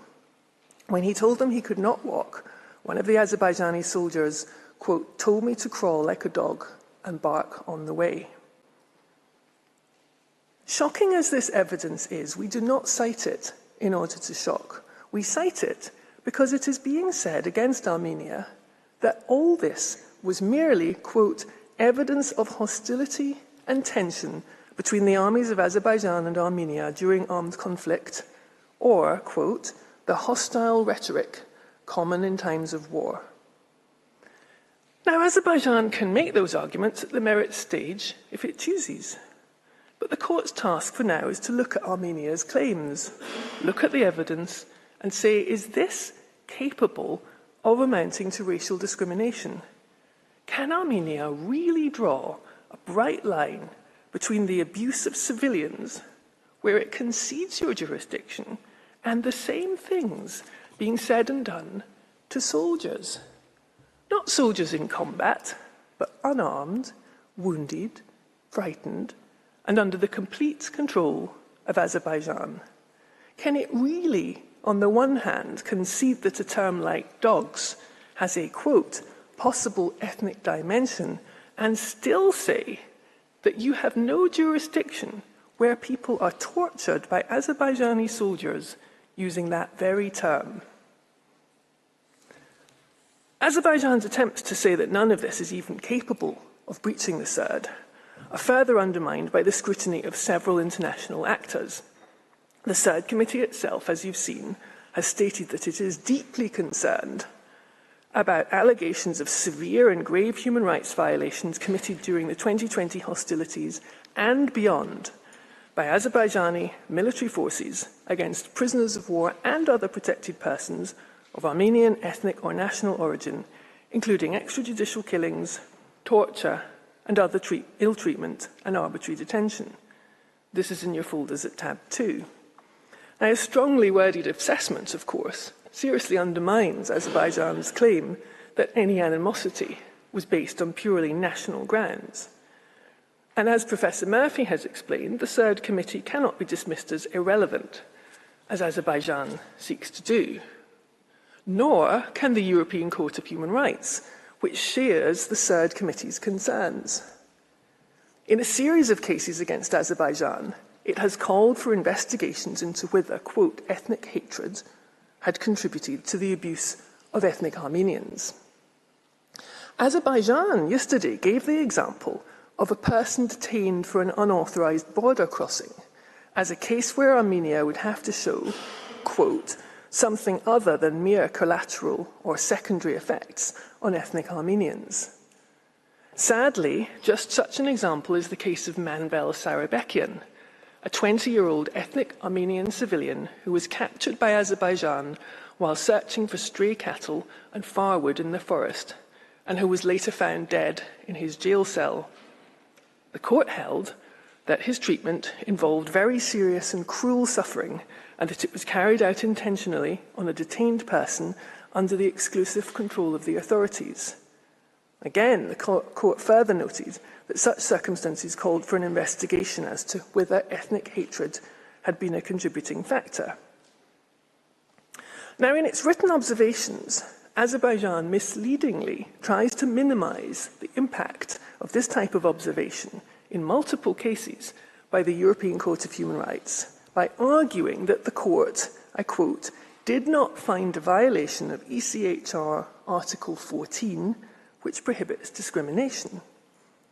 Now, consistent with the European Court's common practice, in none of these cases did the court find it necessary to rule on Article 14, precisely because it had already found violations of Articles 2, 3, and 5 of the Convention. Far from ruling out discrimination, as Azerbaijan tries to imply, these remarks by the European Court constitute a serious expression of concern and further undermine Azerbaijan's case that none of this violence is capable of amounting to racial discrimination. And indeed, the European Court of Human Rights did find a violation of Article 14 in the case of Makuchian and Minasyan versus Azerbaijan and Hungary, a case in which an Azerbaijani soldier decapitated a sleeping Armenian soldier during an English language course in Hungary. He returned to Azerbaijan to a pardon, a hero's welcome, and statements from the government which expressed, as the court put it, quote, particular support for the fact that the perpetrator's crimes had been directed against Armenian soldiers, congratulated him on his actions, and called him a patriot, a role model, and a hero. Finding that Azerbaijan had violated Article 14 along with Article 2, the court referred to, quote, the overwhelming body of evidence submitted by the applicants indicating that the various measures leading to the perpetrator's virtual impunity, coupled with the glorification of his extremely cruel hate crime, had a causal link to the Armenian ethnicity of his victims. Again, you heard nothing from Azerbaijan yesterday about these findings, even though they go to its shockingly discriminatory conduct when it comes to violence against ethnic Armenians. In conclusion, Mr. President, members of the court, Azerbaijan faces the impossible task of persuading you that Armenia's claims cannot amount to racial discrimination despite the vast range of evidence showing the mistreatment, torture, killing and mutilation of ethnic Armenians accompanied by shameless expressions of racist abuse.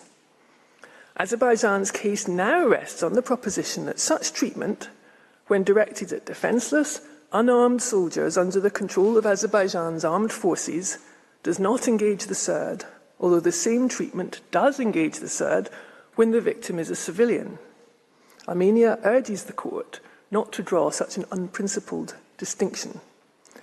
Taking Armenia's facts as true, there can simply be no doubt that all of Armenia's claims relating to violence inflicted by Azerbaijan on ethnic Armenians are, at the very least, capable of constituting racial discrimination under the Surd.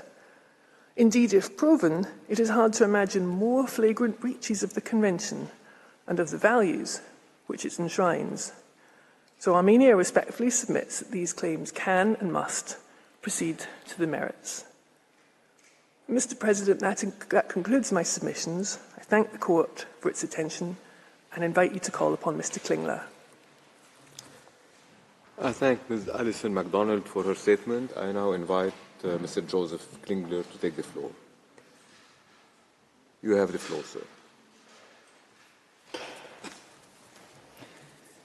Mr. President, Madam Vice President, members of the Court, it is an honor to appear before the Court and to do so on behalf of the Republic of Armenia.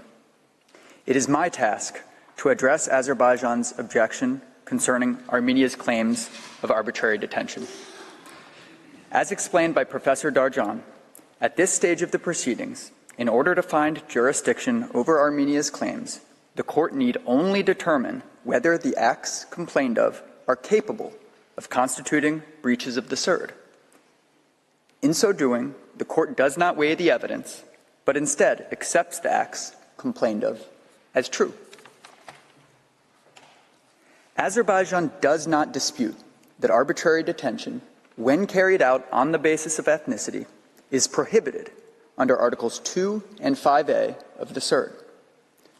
While Azerbaijan has focused on the alleged initial grounds for detention, it also does not dispute that the protection against arbitrary detention extends beyond those initial grounds.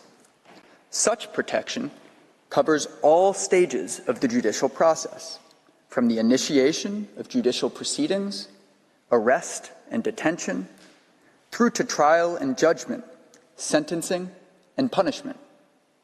Moreover, the notion of arbitrary detention must be construed broadly to include elements of inappropriateness, injustice, lack of predictability, and due process of law, connected to the continued detention of the relevant individual. As such, if ethnic Armenians have, on the basis of their ethnicity, been deprived of due process or other fair treatment linked to their detention at any point during their detention, then they have been arbitrarily detained in violation of the CERD. Rather than disputing these points, Azerbaijan's counsel suggested yesterday that Azerbaijan respects due process, that charges were dropped where the evidence was insufficient, and that those ethnic Armenians who remain have been convicted or accused of serious crimes. Of course, Azerbaijan makes no mention of the many ethnic Armenians who were arbitrarily detained and then killed on ethnic grounds, a subject to which I will return shortly. In any event, the testimony of those who were lucky enough to make it out of Azerbaijan alive, which must be accepted as true at this stage, confirms that both they and those who remain in Azerbaijan's prisons have been arbitrarily detained on ethnic grounds. Released ethnic Armenians have reported being beaten, electrocuted, and otherwise tortured by interrogators seeking to gather information that would be used to convict them. They have been coerced into making false confessions. They have been assaulted in courthouses, in front of judges, and even by their own appointed attorneys. They have been forced to sign documents or participate in proceedings they did not understand. They have been deprived of their right to legal counsel of their own choosing.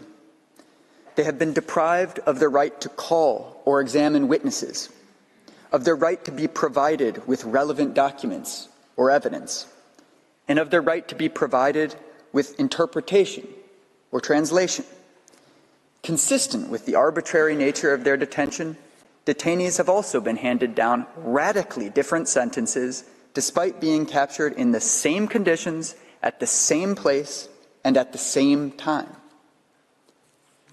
In its concluding observations of September 2022, which can be found under tab 2 of your folders, the CERD Committee itself has stated that it is deeply concerned about allegations that prisoners of war and other protected persons of Armenian ethnic or national origin have been subjected to, quote, arbitrary detention in Azerbaijan in the context of the 2020 hostilities and beyond. A group of UN Special Rapporteurs, the European Parliament, the Parliamentary Assembly of the Council of Europe, and numerous third states have expressed similar concerns. The same is true for human rights organizations, including Human Rights Watch, Freedom House, the Institute for Peace and Democracy, a Netherlands-based organization led by two leading Azerbaijani activists who fled Azerbaijan following their persecution. Yesterday morning, Azerbaijan's council sought to disregard the concerns raised by a fraction of these entities, namely the Third Committee, the European Parliament, and the Parliamentary Assembly of the Council of Europe. Professor Murphy has already explained what should be common sense, that concerns expressed by the Third Committee about the arbitrary detention of ethnic Armenians support the proposition that Armenia's claims concerning arbitrary detention are at very least capable of establishing breaches under the CERD. And even the most cursory glimpse at the position of the European Parliament and the Parliamentary Assembly makes clear that they do too. Despite the extraordinary mistreatment and deprivation of due process faced by virtually every detained ethnic Armenian, no matter their nationality, age, or status as a non-combatant, Azerbaijan insists that its detentions of ethnic Armenians, quote, have no discernible connection to ethnic origin. This claim does not withstand scrutiny. Is Azerbaijan's position that it deprives everyone of due process, regardless of their ethnicity? Is it standard practice in Azerbaijan for your own lawyer to beat you? Or for interrogators to electrocute you until you confess? Or to be assaulted in front of the judge hearing your case? Or for the authorities to systematically violate many of the very legal provisions Azerbaijan placed in your folders to show that it protects due process? Of course not. And the evidence, including that independently gathered by multiple NGOs through hundreds of interviews of released prisoners, is plainly capable of establishing racial discrimination if it is accepted as true. Indeed, the evidence before the court makes clear that ethnic Armenians, including those Azerbaijan considers its own nationals, have not only been systematically deprived of the most basic due process rights, but that these deprivations have also often been accompanied by racist hate speech and other racially motivated abuse. For example, one released detainee recounted how, quote, racial slurs and demeaning comments were constantly used by jailers and interrogators. Referring specifically to his interrogators, he testified that we, quote, to their eyes, were subhuman. He, too, was forced to sign documents he did not understand and was once severely beaten for asking what he was signing. A second released detainee reported that he and other Armenian captives were given a book stating that Azerbaijan is an ancient nation and that Armenians had been nomads without a state. He further reported being told by their captors that they would, quote, ask us questions about this book and that if we did not answer correctly, they would not allow us to return home. In other words, his continued detention was explicitly linked by Azerbaijani agents to his ability to, quote, correctly answer questions about a book that propagated ethnic hate. A third released detainee recounted being, quote, cussed out for being Armenian and being told that, quote, our nation will disappear. The same declarant testified how he was beaten in the interrogation room and forced to sign documents he did not understand. His court-appointed lawyer neither spoke in the court nor with him. In his words, the, quote, entire Azerbaijani judicial system mentally and physically tortured me. A fourth detainee reported being hit during interrogations for, quote, being Armenian without any reasons. Yet another victim reported being called an animal by his interrogator and told that if you do not answer my questions clearly, I will tell the soldiers who are standing behind you to kill you. It is difficult to see how Azerbaijan can claim that such allegations could only possibly involve international humanitarian law and are not even capable of constituting racial discrimination under the CERD. It is even more difficult to see how it can do so where it has itself referred to the, quote, low threshold applicable to find the court's jurisdiction at the preliminary objections stage. The reality is that, as one independent U.S.-based organization has concluded on the basis of interviews of victims and other evidence, there is a, quote, overarching pattern of ethnic discrimination that characterizes Azerbaijan's arbitrary detention of ethnic Armenians and, quote, deep-seated anti-Armenian sentiment combined with severe shortcomings in Azerbaijan's judicial system have led Armenian captives in Azerbaijani custody to suffer rampant due process violations. In the words of another independent NGO that has conducted its own interviews of former detainees, quote, all POWs described in this report testified that the Azeri military, prison employees, as well as the actors in the legal and judicial system inflicted both physical and mental torture against them as a means of punishment for simply being Armenian. The POWs all indicate that they had to repeat phrases and words specifically aimed at humiliating Armenians. Torture was also used as a means of intimidation and coercion to produce false confessions to be used during sham trials. Azerbaijan's discriminatory, arbitrary detention of ethnic Armenians is not limited to the context of the Second Nagorno-Karabakh War.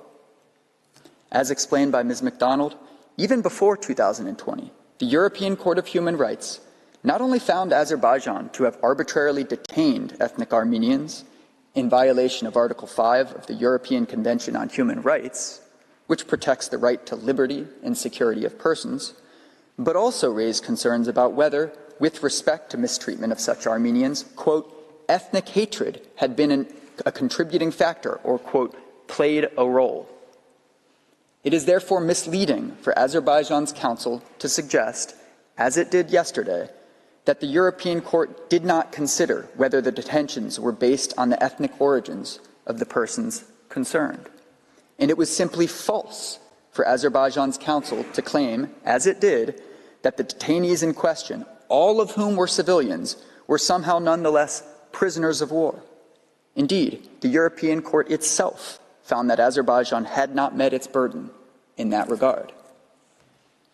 In any case, the European Court of Human Rights is far from the only entity to have raised concerns about due process violations faced by ethnic Armenians before the Second Nagorno-Karabakh War. The European Commission Against Racism and Intolerance, for example, has observed that judicial proceedings opened by Armenians trying to secure their rights are said to systematically fail due to the general negative climate against Armenians. The Commission has also observed that, quote, according to many sources, false accusations are made, in particular against persons belonging to minority ethnic or religious groups, and abusive methods, including ill treatment, are reportedly used to extort evidence, and in particular, to force confessions from persons charged with offenses.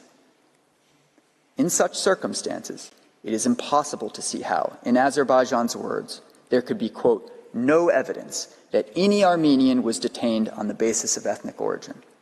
On the contrary, the evidence, if accepted as true, indicates that ethnic Armenians were tortured into making false confessions and convicted without due process precisely because they are Armenian.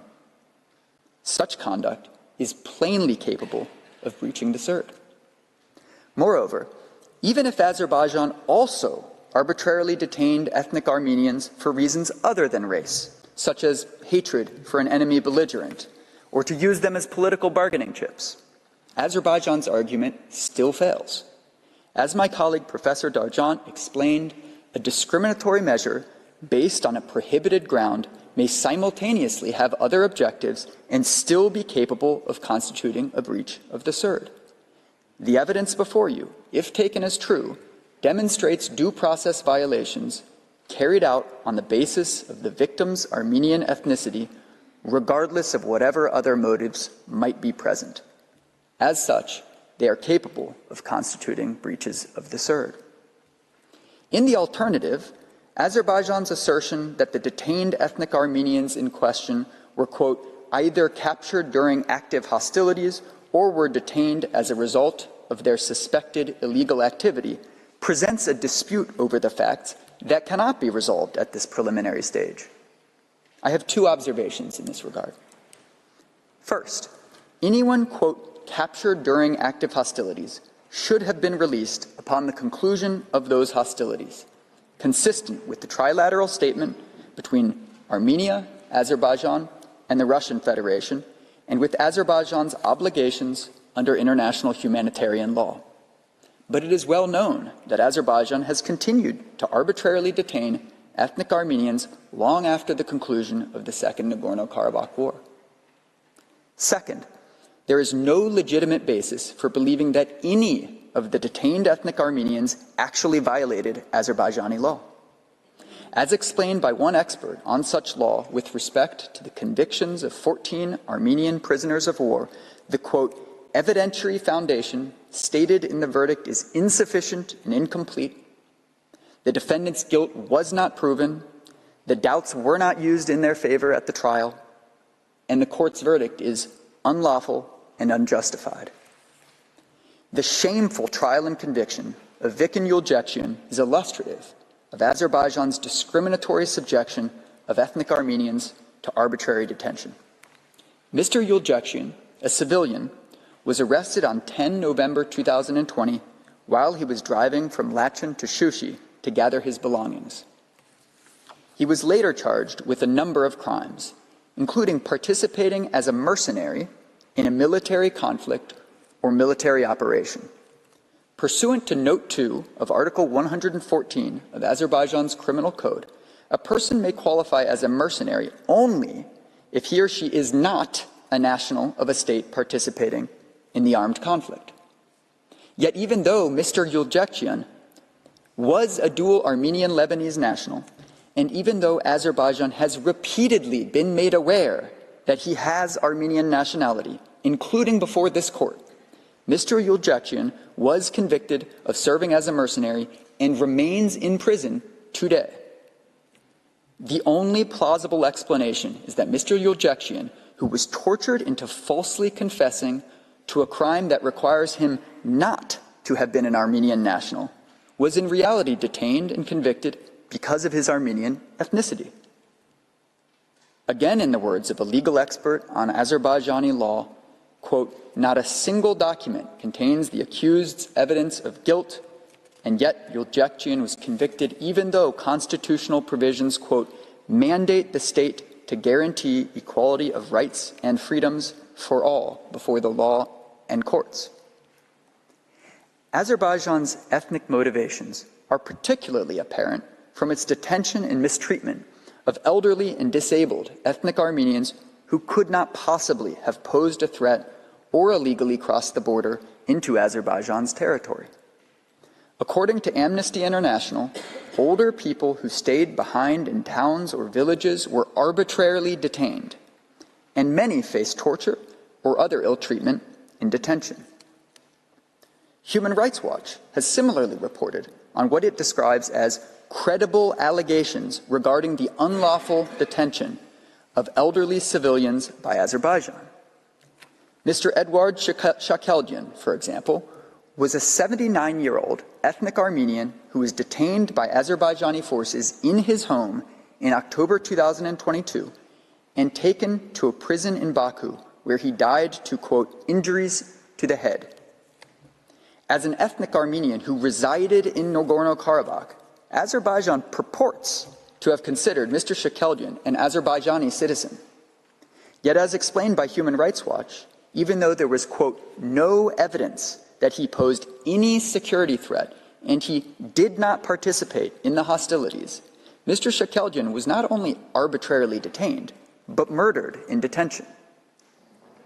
It is impossible to see how Mr. Shakeldian could be said to have fallen in either of the two categories that Azerbaijan claims describe the ethnic Armenian detainees of which Armenia complains, namely, quote, Armenian nationals who illegally crossed the border into Azerbaijan and prisoners of war captured during the Second Nagorno-Karabakh War, end quote.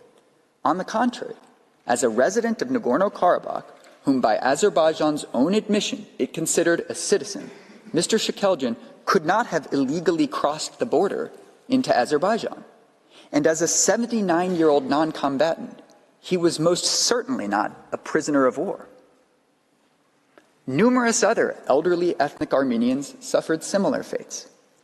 One such victim reported that Azerbaijan, quote, interrogated me for 3 times in the prison, which was accompanied by beating, as they made me confess as if I was a spy, but I told them I was just an elderly man. The same man appears in a video being abused by Azerbaijani soldiers. When asked where he was from and whether he is a spy, he replies that he is from a village in Nagorno-Karabakh and denies that he is a spy. His interrogator then replies that he will be punished anyway, employing patently racist invective too foul to repeat in this great hall. But there is still more. Yesterday morning, Azerbaijan's agent acknowledged that Azerbaijan has raised no objection at this preliminary stage with respect to a number of Armenia's CERD complaints. These include Armenia's claim that Azerbaijan has failed to guarantee equal treatment by its justice system. But if Armenia's claims of unequal treatment in the justice system fall within the CERD, its claims of discriminatory detention predicated on unequal treatment in the justice system must fall within the CERD as well. Armenia made this exact point in its observations on Azerbaijan's preliminary objections. But Azerbaijan said nothing about it yesterday at all. Armenia's claim of discriminatory subjection of ethnic Armenians to arbitrary detention extends far beyond those whose release Armenia sought at the provisional measures stage. It also includes those who have already been released or who were murdered while in detention, as well as individuals who were subsequently detained. As Armenia explained in its written statement of observations and submissions on Azerbaijan's preliminary objections, it likewise includes the numerous ethnic Armenians who were not Armenian citizens and were detained at Azerbaijan's ports of entry merely because they had Armenian surnames. The CERD Committee has made clear that the obligation to guarantee protection against discriminatory detention based on ethnic origin extends to the conduct of the state's customs authorities and persons working in airports. Yet in its preliminary objections, Azerbaijan did not address such discriminatory detentions despite requesting the dismissal of Armenia's claim in full. And even though Armenia pointed this out in its observations on Azerbaijan's preliminary objections as well, yet again, yesterday morning, we heard nothing about it. After 2 rounds of pleadings, Azerbaijan has therefore not even provided an argument in relation to this aspect of Armenia's claims of arbitrary detention. In sum, the evidence before the court, if accepted as true as it must be at this stage, amply demonstrates that Armenia's claims of discriminatory arbitrary detention are capable of constituting breaches and therefore fall within the CERD. In light of these points, Armenia respectfully requests that the court reject Azerbaijan's objection and find that it has jurisdiction ratione materiae over Armenia's claims concerning Azerbaijan's discriminatory subjection of ethnic Armenians to arbitrary detention. This concludes my presentation. I thank you, Mr. President and members of the court, for your kind attention and ask that you call Professor Sicilianos to the podium. I thank Mr. Klinger for his statement. I now invite Professor Linus Alexander Sicilianos to take the floor. You have the floor, sir.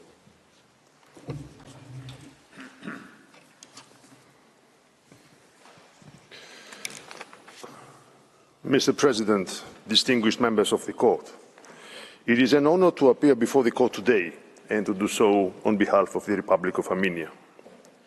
I shall present Armenia's submissions on the third and last strand of Azerbaijan's ratione materia objection, namely Azerbaijan's objection to Armenians' claims concerning Azerbaijan's enforced disappearances of ethnic Armenians. I shall also offer a few brief remarks summarizing our responses to Azerbaijan's preliminary objections.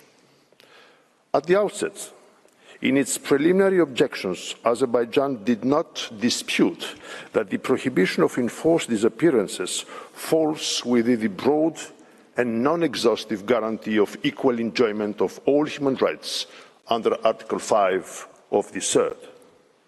Nor did Azerbaijan dispute that when undertaken against an individual protected by the CERD's prohibition of racial discrimination, enforced disappearances also breach Article 2.1's obligation that states parties engage in no act or practice of racial discrimination.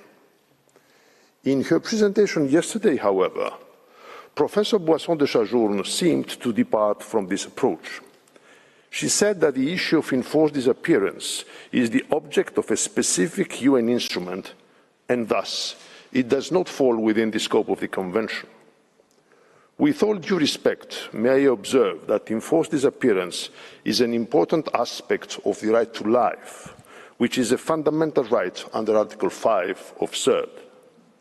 Many other rights and prohibitions mentioned explicitly in Article 5 of the Convention are the object of different UN instruments, especially the two covenants of 1966 and the Convention Against Torture. This does not mean at all that they are ipso facto outside the scope of application of CERD. Azerbaijan nonetheless claims that, quote, Armenia does not provide any basis for any allegation that any Armenian was subjected to enforced disappearance based on the individual's ethnic origin. Armenia disagrees and respectfully submits that the facts alleged, which must be accepted as true at this stage, are once again plainly capable of constituting racial discrimination under the Convention. The fact of enforced disappearances of ethnic Armenians is established in our evidence. As explained in Armenians' memorial, Azerbaijan has subjected ethnic Armenians to enforced disappearances in at least 3 ways. First, Armenians' evidence shows that dozens of ethnic Armenians, including both servicemen and civilians, who went missing between the commencement of the Second Nagorno-Karabakh War and the submission of Armenians' memorial, are believed to have been in Azerbaijan's custody, and yet Azerbaijan has neither acknowledged their captivity nor revealed their fates. Second, our evidence shows that at least 20 ethnic Armenian servicemen and civilians are definitely known to have been murdered in Azerbaijan's custody since the Second Nagorno-Karabakh War, and yet Azerbaijan has not acknowledged the circumstances of their deaths. Finally, our evidence shows that Azerbaijan has consistently obstructed searches for and repatriation of the remains of ethnic Armenians in territories under its control. Azerbaijan has also concealed the fates of ethnic Armenians who were forcibly disappeared following the submission of Armenians' memorial.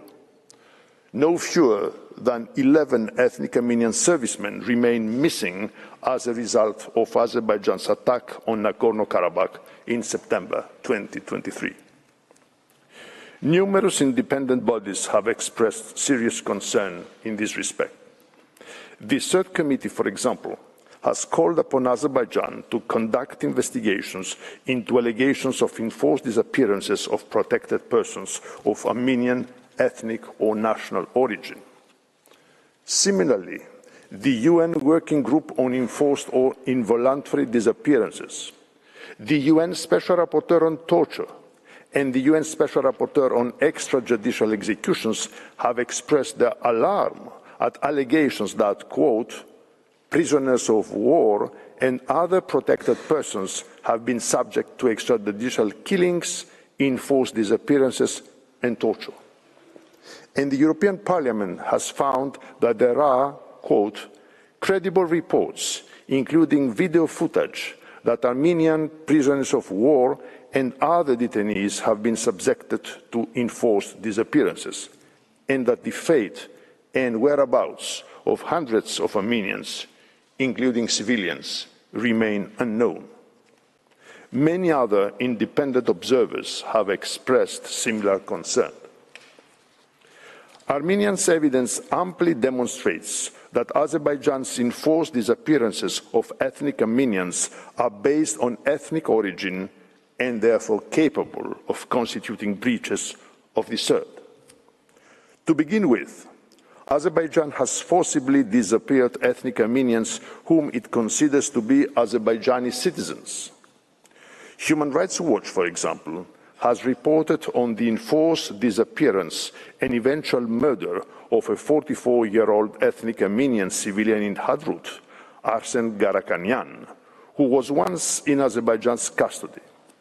In a video that appeared on social media, Azerbaijani soldiers can be seen mocking Mr. Garakanyan and ordering him to say hello to Shusha, the Azerbaijani term for the city ethnic Armenians refer to as Shusi. Forcing an ethnic Armenian to say hello to Shusha, a city that has a near mythical status for the Armenian people and is considered to be their cradle, is racially motivated. It is notable that Mr. Garaganyan was a resident of Nagorno-Karabakh and therefore an Azerbaijani citizen according to Azerbaijan itself. In addition, the age of many of Azerbaijan's victims of enforced disappearances again makes unequivocally clear that their treatment was tied to their ethnicity. Amnesty International, for example, has reported that many ethnic Armenian civilians who are still missing after the Second Nagorno-Karabakh War are older people, including one who was 90 years old and several living with disabilities. Those victims were completely inoffensive. They were stranded in Nagorno-Karabakh because of their age, physical or intellectual disabilities, or because they simply had nowhere to go and did not want to leave their homes. Their enforced disappearance can thus only be viewed as an act of hatred based on ethnic grounds. Take the example of 81-year-old Vladimir Lalayan, who worked as a doctor in a local hospital and went missing during the fighting in 2020. Or 65-year-old Maxim Grigoryan, who was taken into Azerbaijan's custody in October 2020 when Azerbaijan took over his village, was subjected to severe beatings and has now been seen or heard from since. Or 66-year-old Seryoya Sarakian, who could not walk and did not have a wheelchair, and who went missing during the fighting in 2020, but whose body was not found in the village after the ceasefire. These individuals are certainly not prisoners of war. They did not violate Azerbaijani law, nor are they mere citizens of an enemy state, because Azerbaijan itself claims that residents of Nagorno-Karabakh are its own citizens. There is no explanation for their enforced disappearances other than hatred based on their ethnic Armenian origin, and they are therefore plainly capable of establishing breaches of the cert. Armenia submits that this evidence is more than sufficient to reject Azerbaijan's objection. But there is much more. In its memorial, for example, Armenia produced a video that shows an ethnic Armenian soldier lying wounded and helpless on the ground as an Azerbaijani soldier shoots him multiple times in the head while using plainly racist language that it's too foul to repeat in this great hall. Despite this evidence, Azerbaijan failed to acknowledge the victim's whereabouts or repatriate his body for months and continues to refuse to acknowledge the circumstances of his death. Armenia also discussed in its memorial the example of an ethnic Armenian man who Azerbaijan explicitly denied holding to the European Court of Human Rights. Yet, one of the videos that Azerbaijan itself claims to be investigating reveals that it captured and abused him. In fact, Azerbaijan's own alleged investigation specifically mentions him by name, that indicates that during interrogation he was coerced into saying that Karabakh is a part of Azerbaijan after he provided his clearly ethnically Armenian name. To this day, Azerbaijan has failed to release or even acknowledge him, and his fate is therefore unknown. These are just a few of the many other examples of Azerbaijan's enforced disappearances of individuals who were recorded on video before they disappeared. But the available evidence is by no means limited to what has been captured on film. On the contrary, numerous testimonies of released civilians and other detainees demonstrate Azerbaijan's enforced disappearances of ethnic Armenians as well. The human rights defender of Armenia, for example, describes the testimony of an ethnic Armenian who was captured with his son. In the human rights defender's words, they were, quote, beaten, abused, and made fun of based on their Armenian identity. After the two were separated, the father never saw or heard from his son again. In light of such evidence, an independent organization has observed that there are numerous cases of missing individuals who were last known to be alive while being held by Azerbaijani forces.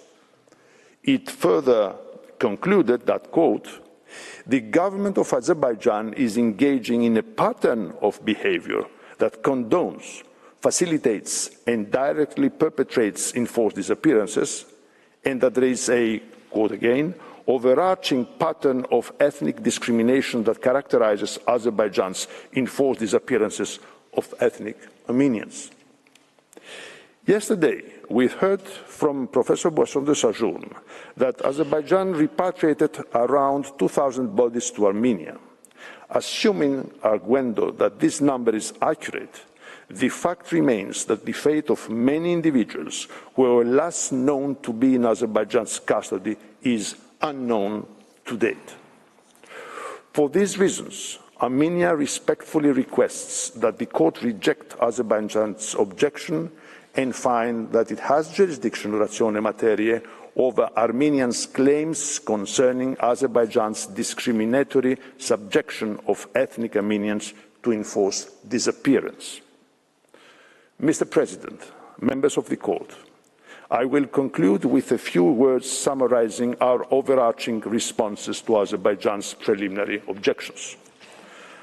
First, as we explained, Azerbaijan's first objection that Armenia failed to comply with the negotiations precondition of Article 22 of the CERD is plainly without merit. Armenia genuinely engaged with Azerbaijan only to be met with rejection, mirroring, dilatory tactics, and aggravation. Armenia's decision to consider that negotiations had become deadlocked and to file its application when it did is unassailable under Article 22 of the Convention. Second, concerning Azerbaijan's second objection, Azerbaijan itself recognized in its letter of 5 April to the court that the threshold applicable to find the court's jurisdiction at this preliminary stage is low. Armenia submits that this threshold is entirely and clearly met, as all of Armenia's claims are capable of constituting breaches of obligations under the CERD. Indeed, Armenia's evidence, if accepted as true, as it must be at this stage, would undoubtedly establish that Azerbaijan has subjected ethnic Armenians to violence, arbitrary detention, and enforced disappearances on the basis of race. The fact that many of Azerbaijan's actions are capable of having violated international humanitarian law does not change the fact that they are capable of violating the CERD as well.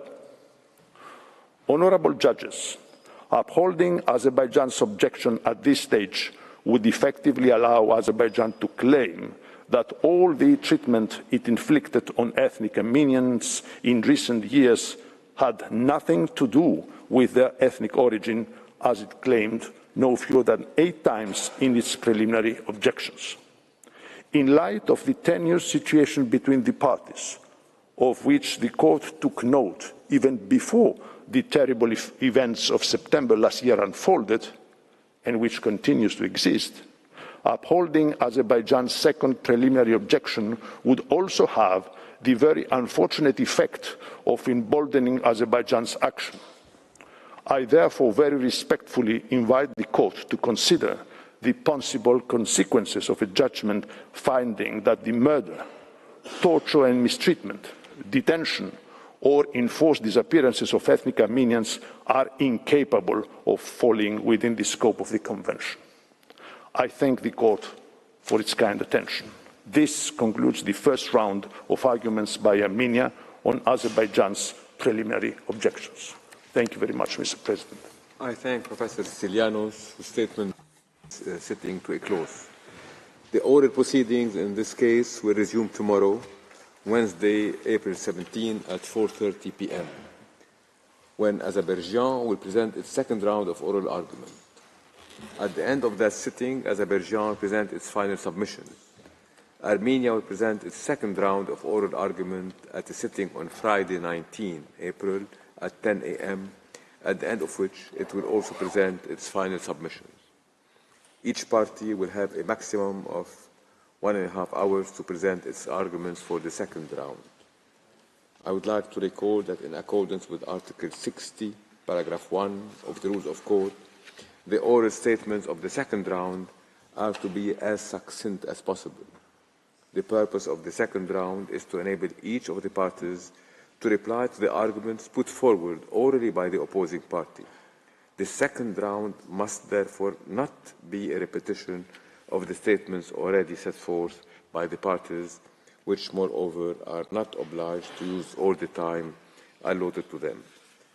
The sitting is adjourned.